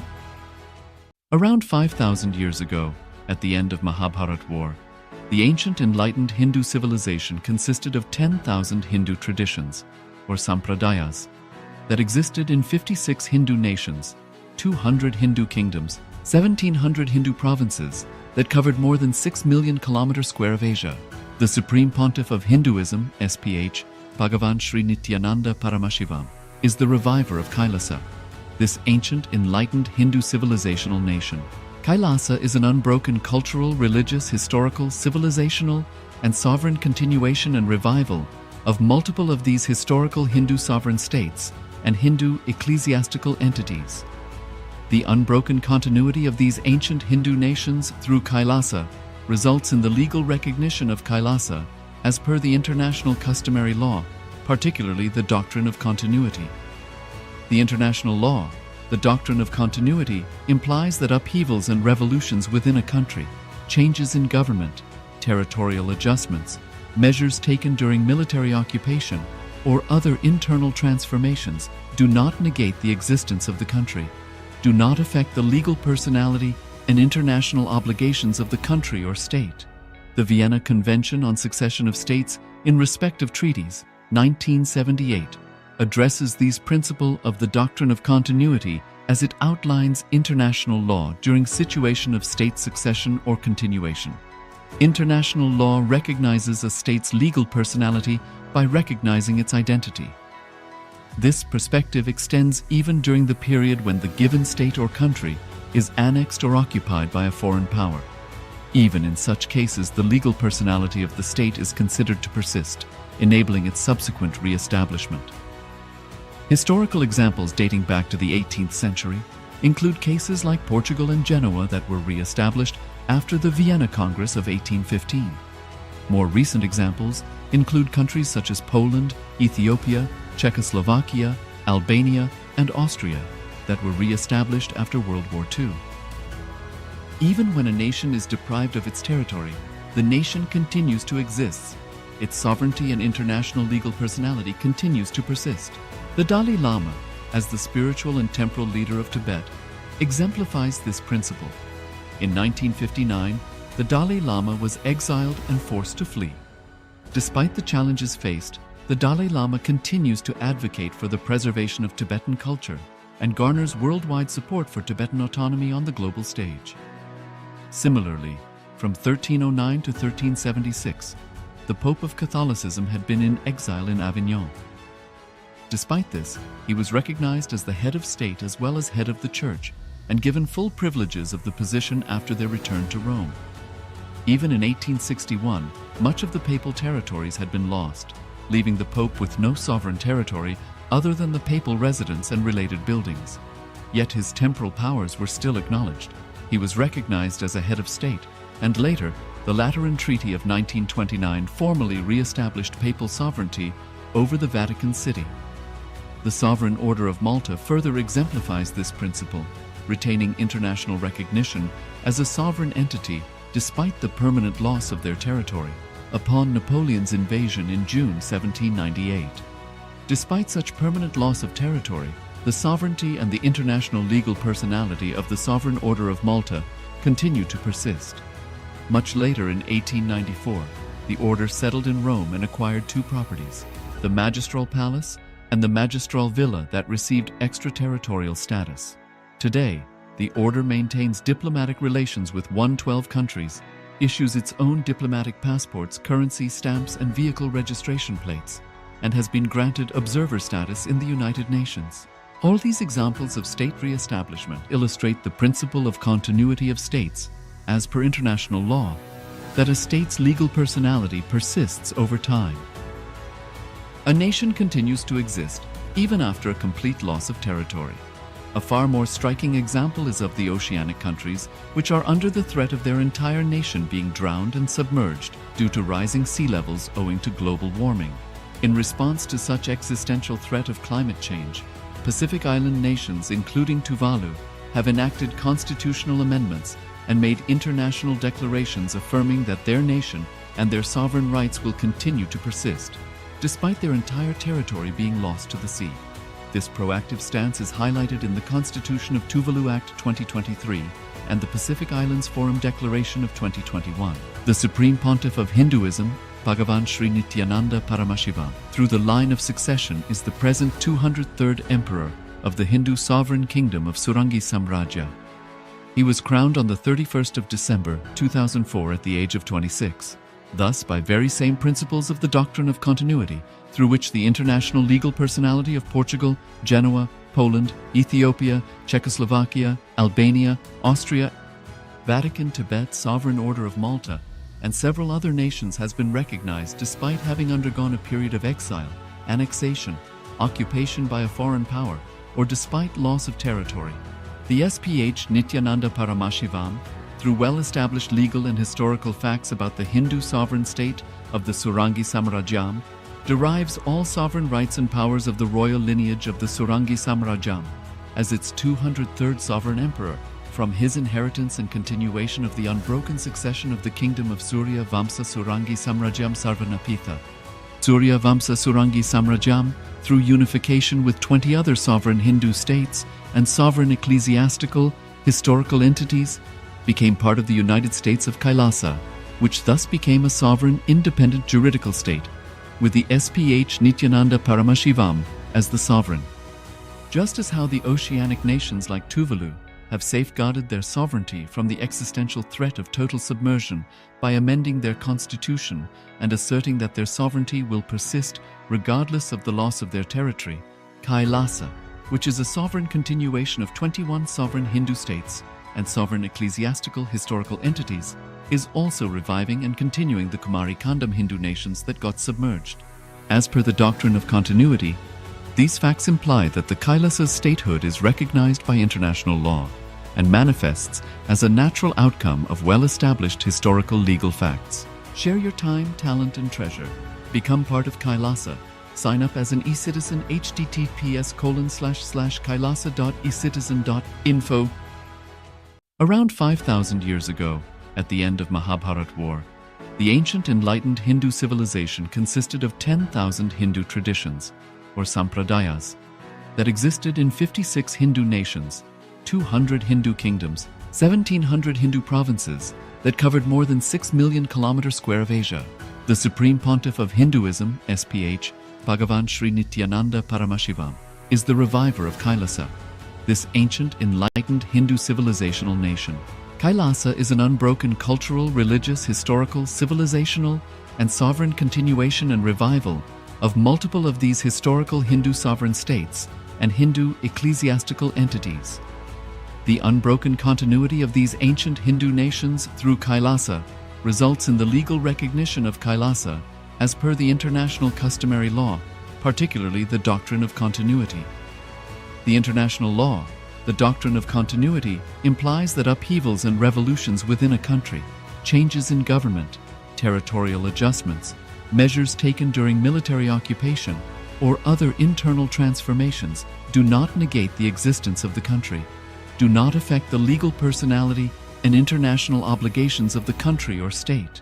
The Vienna Convention on Succession of States in respect of treaties, 1978, addresses these principles of the doctrine of continuity as it outlines international law during situation of state succession or continuation. International law recognizes a state's legal personality by recognizing its identity. This perspective extends even during the period when the given state or country is annexed or occupied by a foreign power. Even in such cases, the legal personality of the state is considered to persist, enabling its subsequent re-establishment. Historical examples dating back to the 18th century include cases like Portugal and Genoa that were re-established after the Vienna Congress of 1815. More recent examples include countries such as Poland, Ethiopia, Czechoslovakia, Albania, and Austria that were re-established after World War II. Even when a nation is deprived of its territory, the nation continues to exist. Its sovereignty and international legal personality continues to persist. The Dalai Lama, as the spiritual and temporal leader of Tibet, exemplifies this principle. In 1959, the Dalai Lama was exiled and forced to flee. Despite the challenges faced, the Dalai Lama continues to advocate for the preservation of Tibetan culture and garners worldwide support for Tibetan autonomy on the global stage. Similarly, from 1309 to 1376, the Pope of Catholicism had been in exile in Avignon. Despite this, he was recognized as the head of state as well as head of the church and given full privileges of the position after their return to Rome. Even in 1861, much of the papal territories had been lost, leaving the Pope with no sovereign territory other than the papal residence and related buildings. Yet his temporal powers were still acknowledged. He was recognized as a head of state, and later, the Lateran Treaty of 1929 formally re-established papal sovereignty over the Vatican City. The Sovereign Order of Malta further exemplifies this principle, retaining international recognition as a sovereign entity despite the permanent loss of their territory upon Napoleon's invasion in June 1798. Despite such permanent loss of territory, the sovereignty and the international legal personality of the Sovereign Order of Malta continued to persist. Much later in 1894, the order settled in Rome and acquired two properties, the Magistral Palace and the Magistral Villa that received extraterritorial status. Today, the order maintains diplomatic relations with 112 countries, issues its own diplomatic passports, currency stamps, and vehicle registration plates, and has been granted observer status in the United Nations. All these examples of state re-establishment illustrate the principle of continuity of states, as per international law, that a state's legal personality persists over time. A nation continues to exist even after a complete loss of territory. A far more striking example is of the oceanic countries, which are under the threat of their entire nation being drowned and submerged due to rising sea levels owing to global warming. In response to such existential threat of climate change, Pacific Island nations, including Tuvalu, have enacted constitutional amendments and made international declarations affirming that their nation and their sovereign rights will continue to persist, despite their entire territory being lost to the sea. This proactive stance is highlighted in the Constitution of Tuvalu Act 2023 and the Pacific Islands Forum Declaration of 2021. The Supreme Pontiff of Hinduism, Bhagavan Sri Nithyananda Paramashivoham, through the line of succession is the present 203rd Emperor of the Hindu Sovereign Kingdom of Surangi Samrajya. He was crowned on the 31st of December 2004 at the age of 26. Thus, by very same principles of the doctrine of continuity, through which the international legal personality of Portugal, Genoa, Poland, Ethiopia, Czechoslovakia, Albania, Austria, Vatican, Tibet, Sovereign Order of Malta, and several other nations has been recognized despite having undergone a period of exile, annexation, occupation by a foreign power, or despite loss of territory. The SPH Nithyananda Paramashivoham, through well-established legal and historical facts about the Hindu sovereign state of the Surangi Samrajyam, derives all sovereign rights and powers of the royal lineage of the Surangi Samrajyam as its 203rd sovereign emperor, from his inheritance and continuation of the unbroken succession of the kingdom of Surya Vamsa Surangi Samrajyam Sarvanapitha. Surya Vamsa Surangi Samrajyam, through unification with 20 other sovereign Hindu states and sovereign ecclesiastical, historical entities, became part of the United States of Kailasa, which thus became a sovereign, independent juridical state, with the SPH Nithyananda Paramashivoham as the sovereign. Just as how the oceanic nations like Tuvalu have safeguarded their sovereignty from the existential threat of total submersion by amending their constitution and asserting that their sovereignty will persist regardless of the loss of their territory, Kailasa, which is a sovereign continuation of 21 sovereign Hindu states and sovereign ecclesiastical historical entities, is also reviving and continuing the Kumari Kandam Hindu nations that got submerged. As per the doctrine of continuity, these facts imply that the Kailasa's statehood is recognized by international law and manifests as a natural outcome of well-established historical legal facts. Share your time, talent, and treasure. Become part of Kailasa. Sign up as an eCitizen https://kailasa.ecitizen.info. Around 5,000 years ago, at the end of Mahabharat War, the ancient enlightened Hindu civilization consisted of 10,000 Hindu traditions, or sampradayas, that existed in 56 Hindu nations, 200 Hindu kingdoms, 1,700 Hindu provinces that covered more than 6 million kilometers square of Asia. The Supreme Pontiff of Hinduism, SPH, Bhagavan Sri Nithyananda Paramashivoham, is the reviver of Kailasa, this ancient enlightened Hindu civilizational nation. Kailasa is an unbroken cultural, religious, historical, civilizational, and sovereign continuation and revival of multiple of these historical Hindu sovereign states and Hindu ecclesiastical entities. The unbroken continuity of these ancient Hindu nations through Kailasa results in the legal recognition of Kailasa as per the international customary law, particularly the doctrine of continuity. The international law, the doctrine of continuity, implies that upheavals and revolutions within a country, changes in government, territorial adjustments, measures taken during military occupation, or other internal transformations do not negate the existence of the country.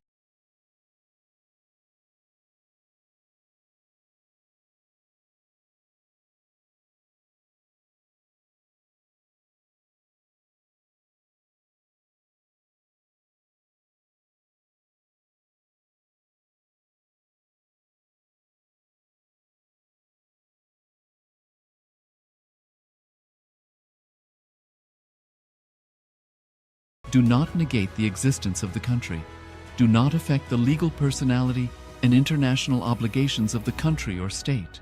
The Vienna Convention on Succession of States in respect of treaties 1978, addresses these principles of the doctrine of continuity as it outlines international law during situation of state success.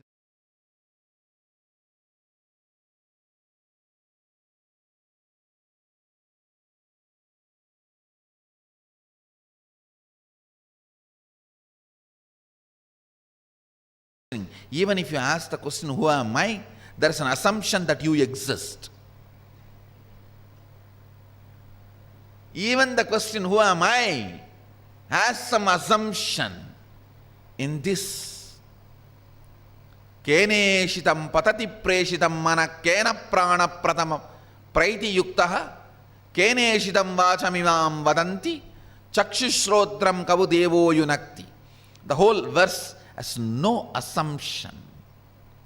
When you wake up and start seeing, perceiving, experiencing who you are, and whatever you perceive, questioning everything,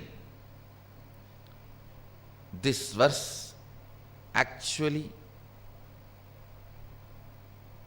is the antidote for root pattern. You have a possibility whenever you become aware of you, either root pattern will start or this verse will start. If you decide to go for the assumptions root pattern will start. If you decide to question the root, this thought current will start in you. Yes, by whom willed and caused does the mind, what I feel as you, as me, go towards its object? By whom directed and united with which does my prana, the vital life energy, comes forth towards its activities?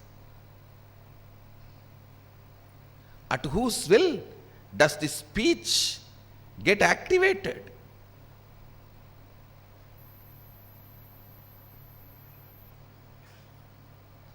When you first become aware of you, what all starts functioning or what all you perceive, questioning that very perception. Even the question, who am I, is 99% pure questioning, not 100% pure questioning. This thought current is 100% pure questioning. Brahmana is a person who experiences pure questioning.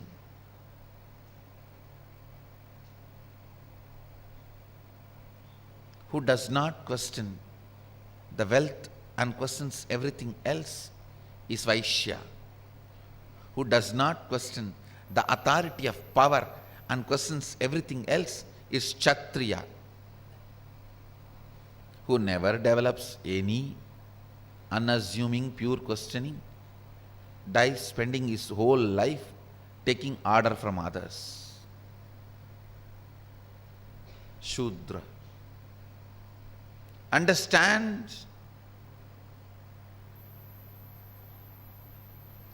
the pure questioning.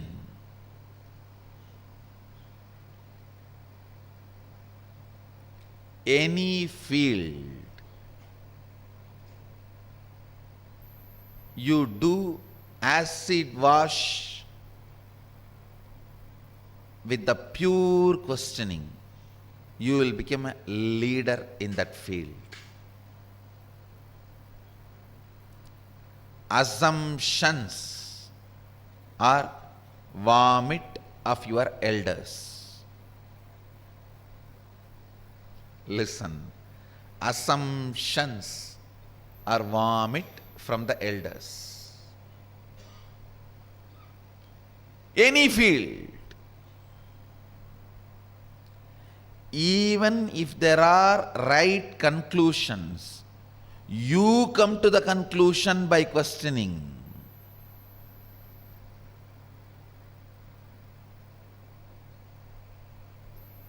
The pure questioning is consciousness. Pure questioning is success. Pure questioning is energy. In any form I tell you. if your thinking can be washed with the acid called pure questioning, you will be successful in anything.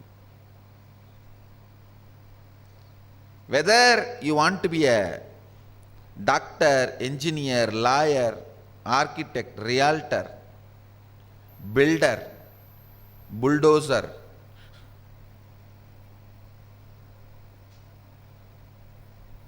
politician, celebrity, social leader, whatever you want to be,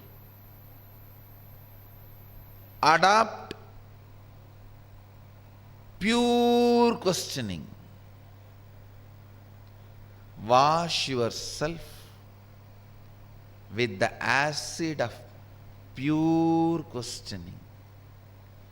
Pure questioning.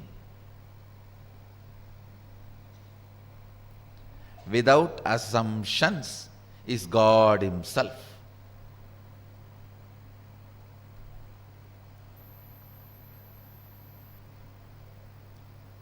Actually,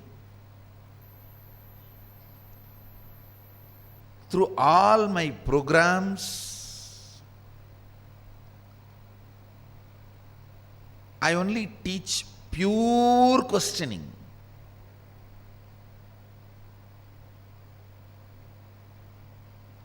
Completion is nothing but destroying all your conclusions and assumptions, taking you to the source and leaving you there as it is. Teaching you to stand without conclusions is completion. Teaching you to face everything without conclusion is completion.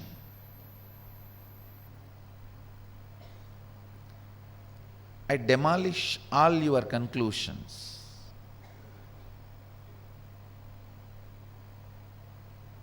Leave you in a space of pure conclusion. Means where there is no conclusion.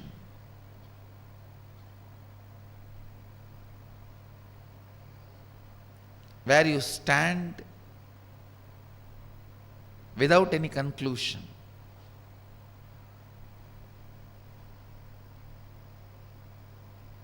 In the pure questioning,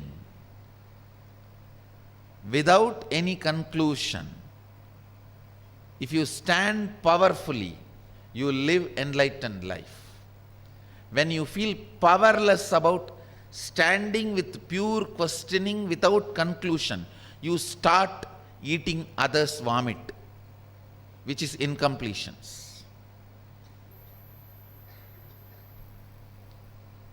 Don't eat others' vomit. And I am also using a decent word. Then what is the real word? You all know. Don't eat others' dash dash. When you are powerless to stand with your original pure questioning, you decide to eat others' dash dash. That becomes incompletion in you. My whole work is nothing but demolishing all the conclusions you came by eating others' dash dash and bringing you back to your pure questioning, original questioning, and empowering you to stand with that pure questioning is completion and life of completion.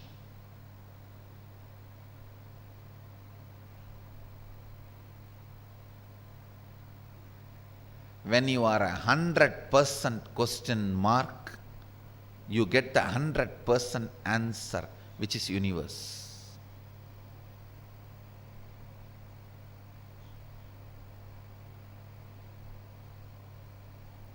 It is not coincidence. All the old Indian keys were in the form of question mark. All the old Indian door keys, if you see, it will be in the form of question mark. They are teaching. Question, pure question is the key to open all doors.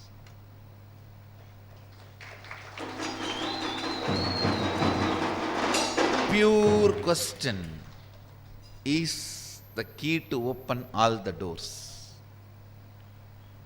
Let me put this as an instruction now itself.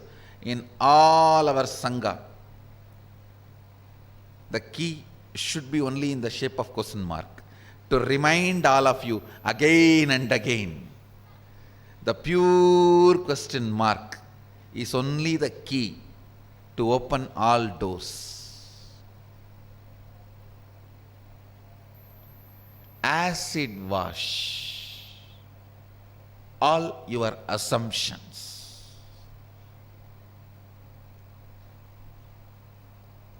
Not even who am I?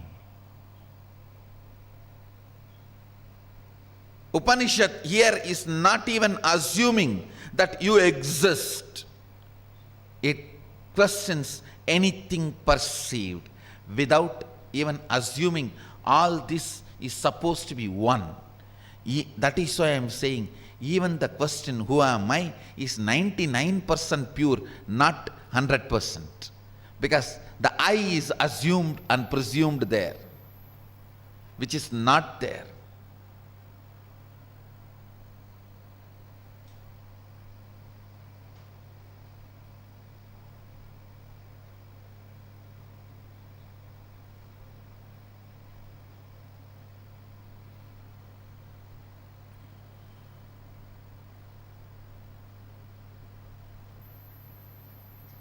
Tulsi,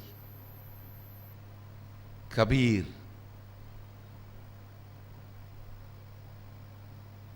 Kinara, Trailinga Swami, some of the great spiritual giants, when I see their basic thought current, all the names I uttered now are great saints from Varanasi. Tulsi, Kabir, Kinaram, Trailinga Swami. All their teachings, I see the core is pure questioning. Even Tulsi's Rama Bhakti starts from pure questioning, not from the assumptions. Kene shitam patati preshitam mana kena prana pratama praiti yuktaha kene shitam vachamimam vadanti chakshushrotram kabudevo yunakti.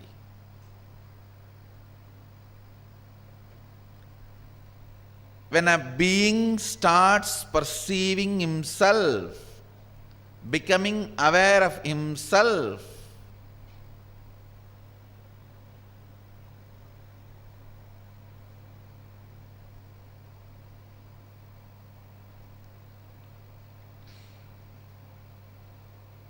whenever I give a small break, understand it's a wake-up call for somebody. If you want to know for whom it is wake-up call, some people will just wake up and look around others. The call is for them.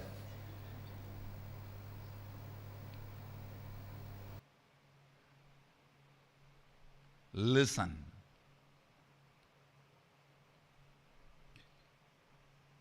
Your will to manifest your consciousness is Mano Shakti.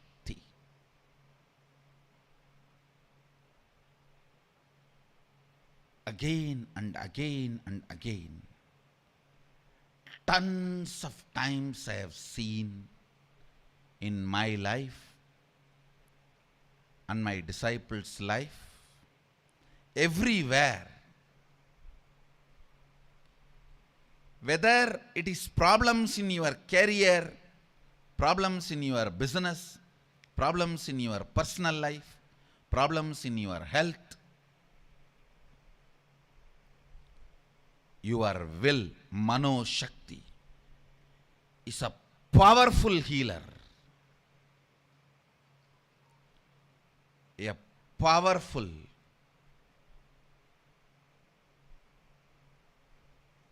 very powerful healer. Listen, many times the external oppositions you face, if you take it too much personally, if you allow the opposition to get into your system, it becomes a stomach problem. Whether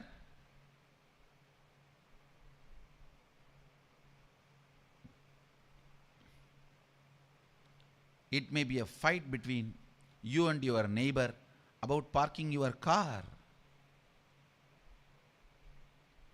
If you take that too personally, it will not stop with the car or the parking spot. It will enter even into your stomach. Same way,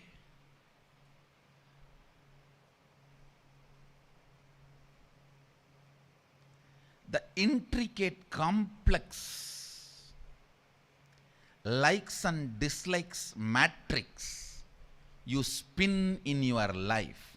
Listen carefully, the words I am uttering. The intricate, complex likes and dislikes matrix you spin in your life can be destroyed without you getting into that matrix just by your will. You do not need to get into the patterns, root patterns, the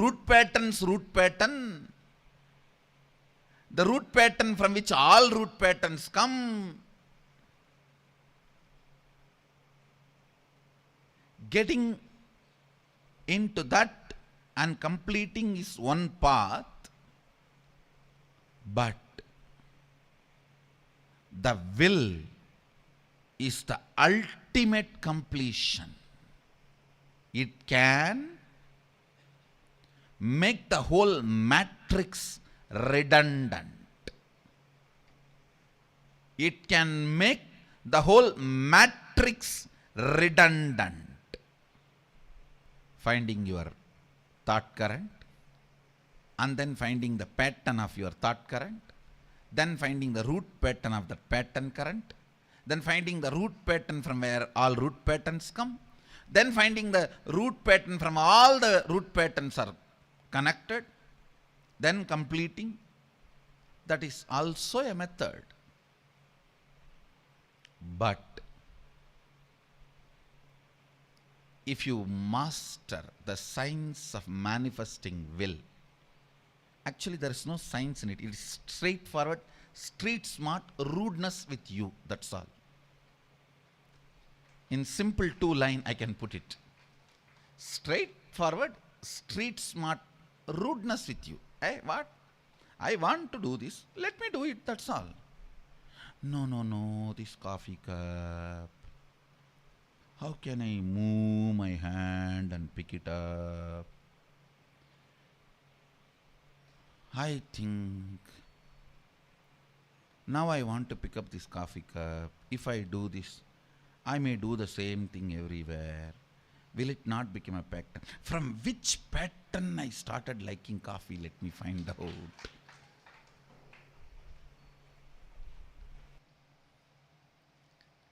Shrotrasya shrotram manaso manoyat. The whole verse is not giving you any point you can hang around, any visualization, any possibility for imagination. No. It's very clear.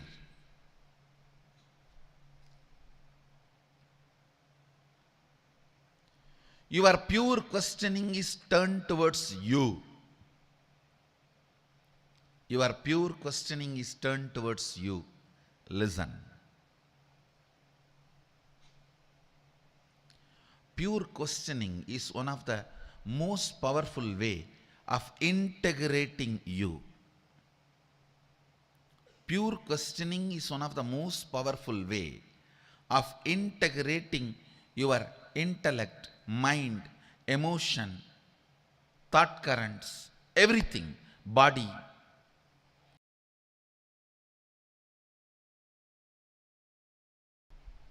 Through these 5 verses, the Upanishad is trying to tell you to get into the depth. Depth. Don't be superficial. Being superficial will never let you live the life. Somewhere you need to break. Somewhere you need to break the ice. Somewhere you need to evolve. Decide. Today should be the day you should start practicing Sahaja Samadhi, Sahaja Sthiti. Whole day, whenever you find time, start looking at what is it in me which is letting me cognize me and everything around me. What is it in me which is letting me see what I am seeing? What is it in me which is making me hear what I am hearing? What is it that is in me which is letting me breathe in and breathe out? Start that pure questioning. You will see automatically your attention will get centered on something which cannot be verbalized. This question will not lead to any answer. It will lead to an experience, embodied state. The embodied state is the answer for this question. Sahaja Samadhi is the answer for pure questioning. If you think I know it very well, then you certainly have known only very little expression of Brahman's true nature and form. What you know is conditioned by your limited perception of Brahman's expression in yourself and its expression among the gods too. Therefore, Brahman, the absolute truth, is still to be sincerely inquired into, contemplated and internalized by you.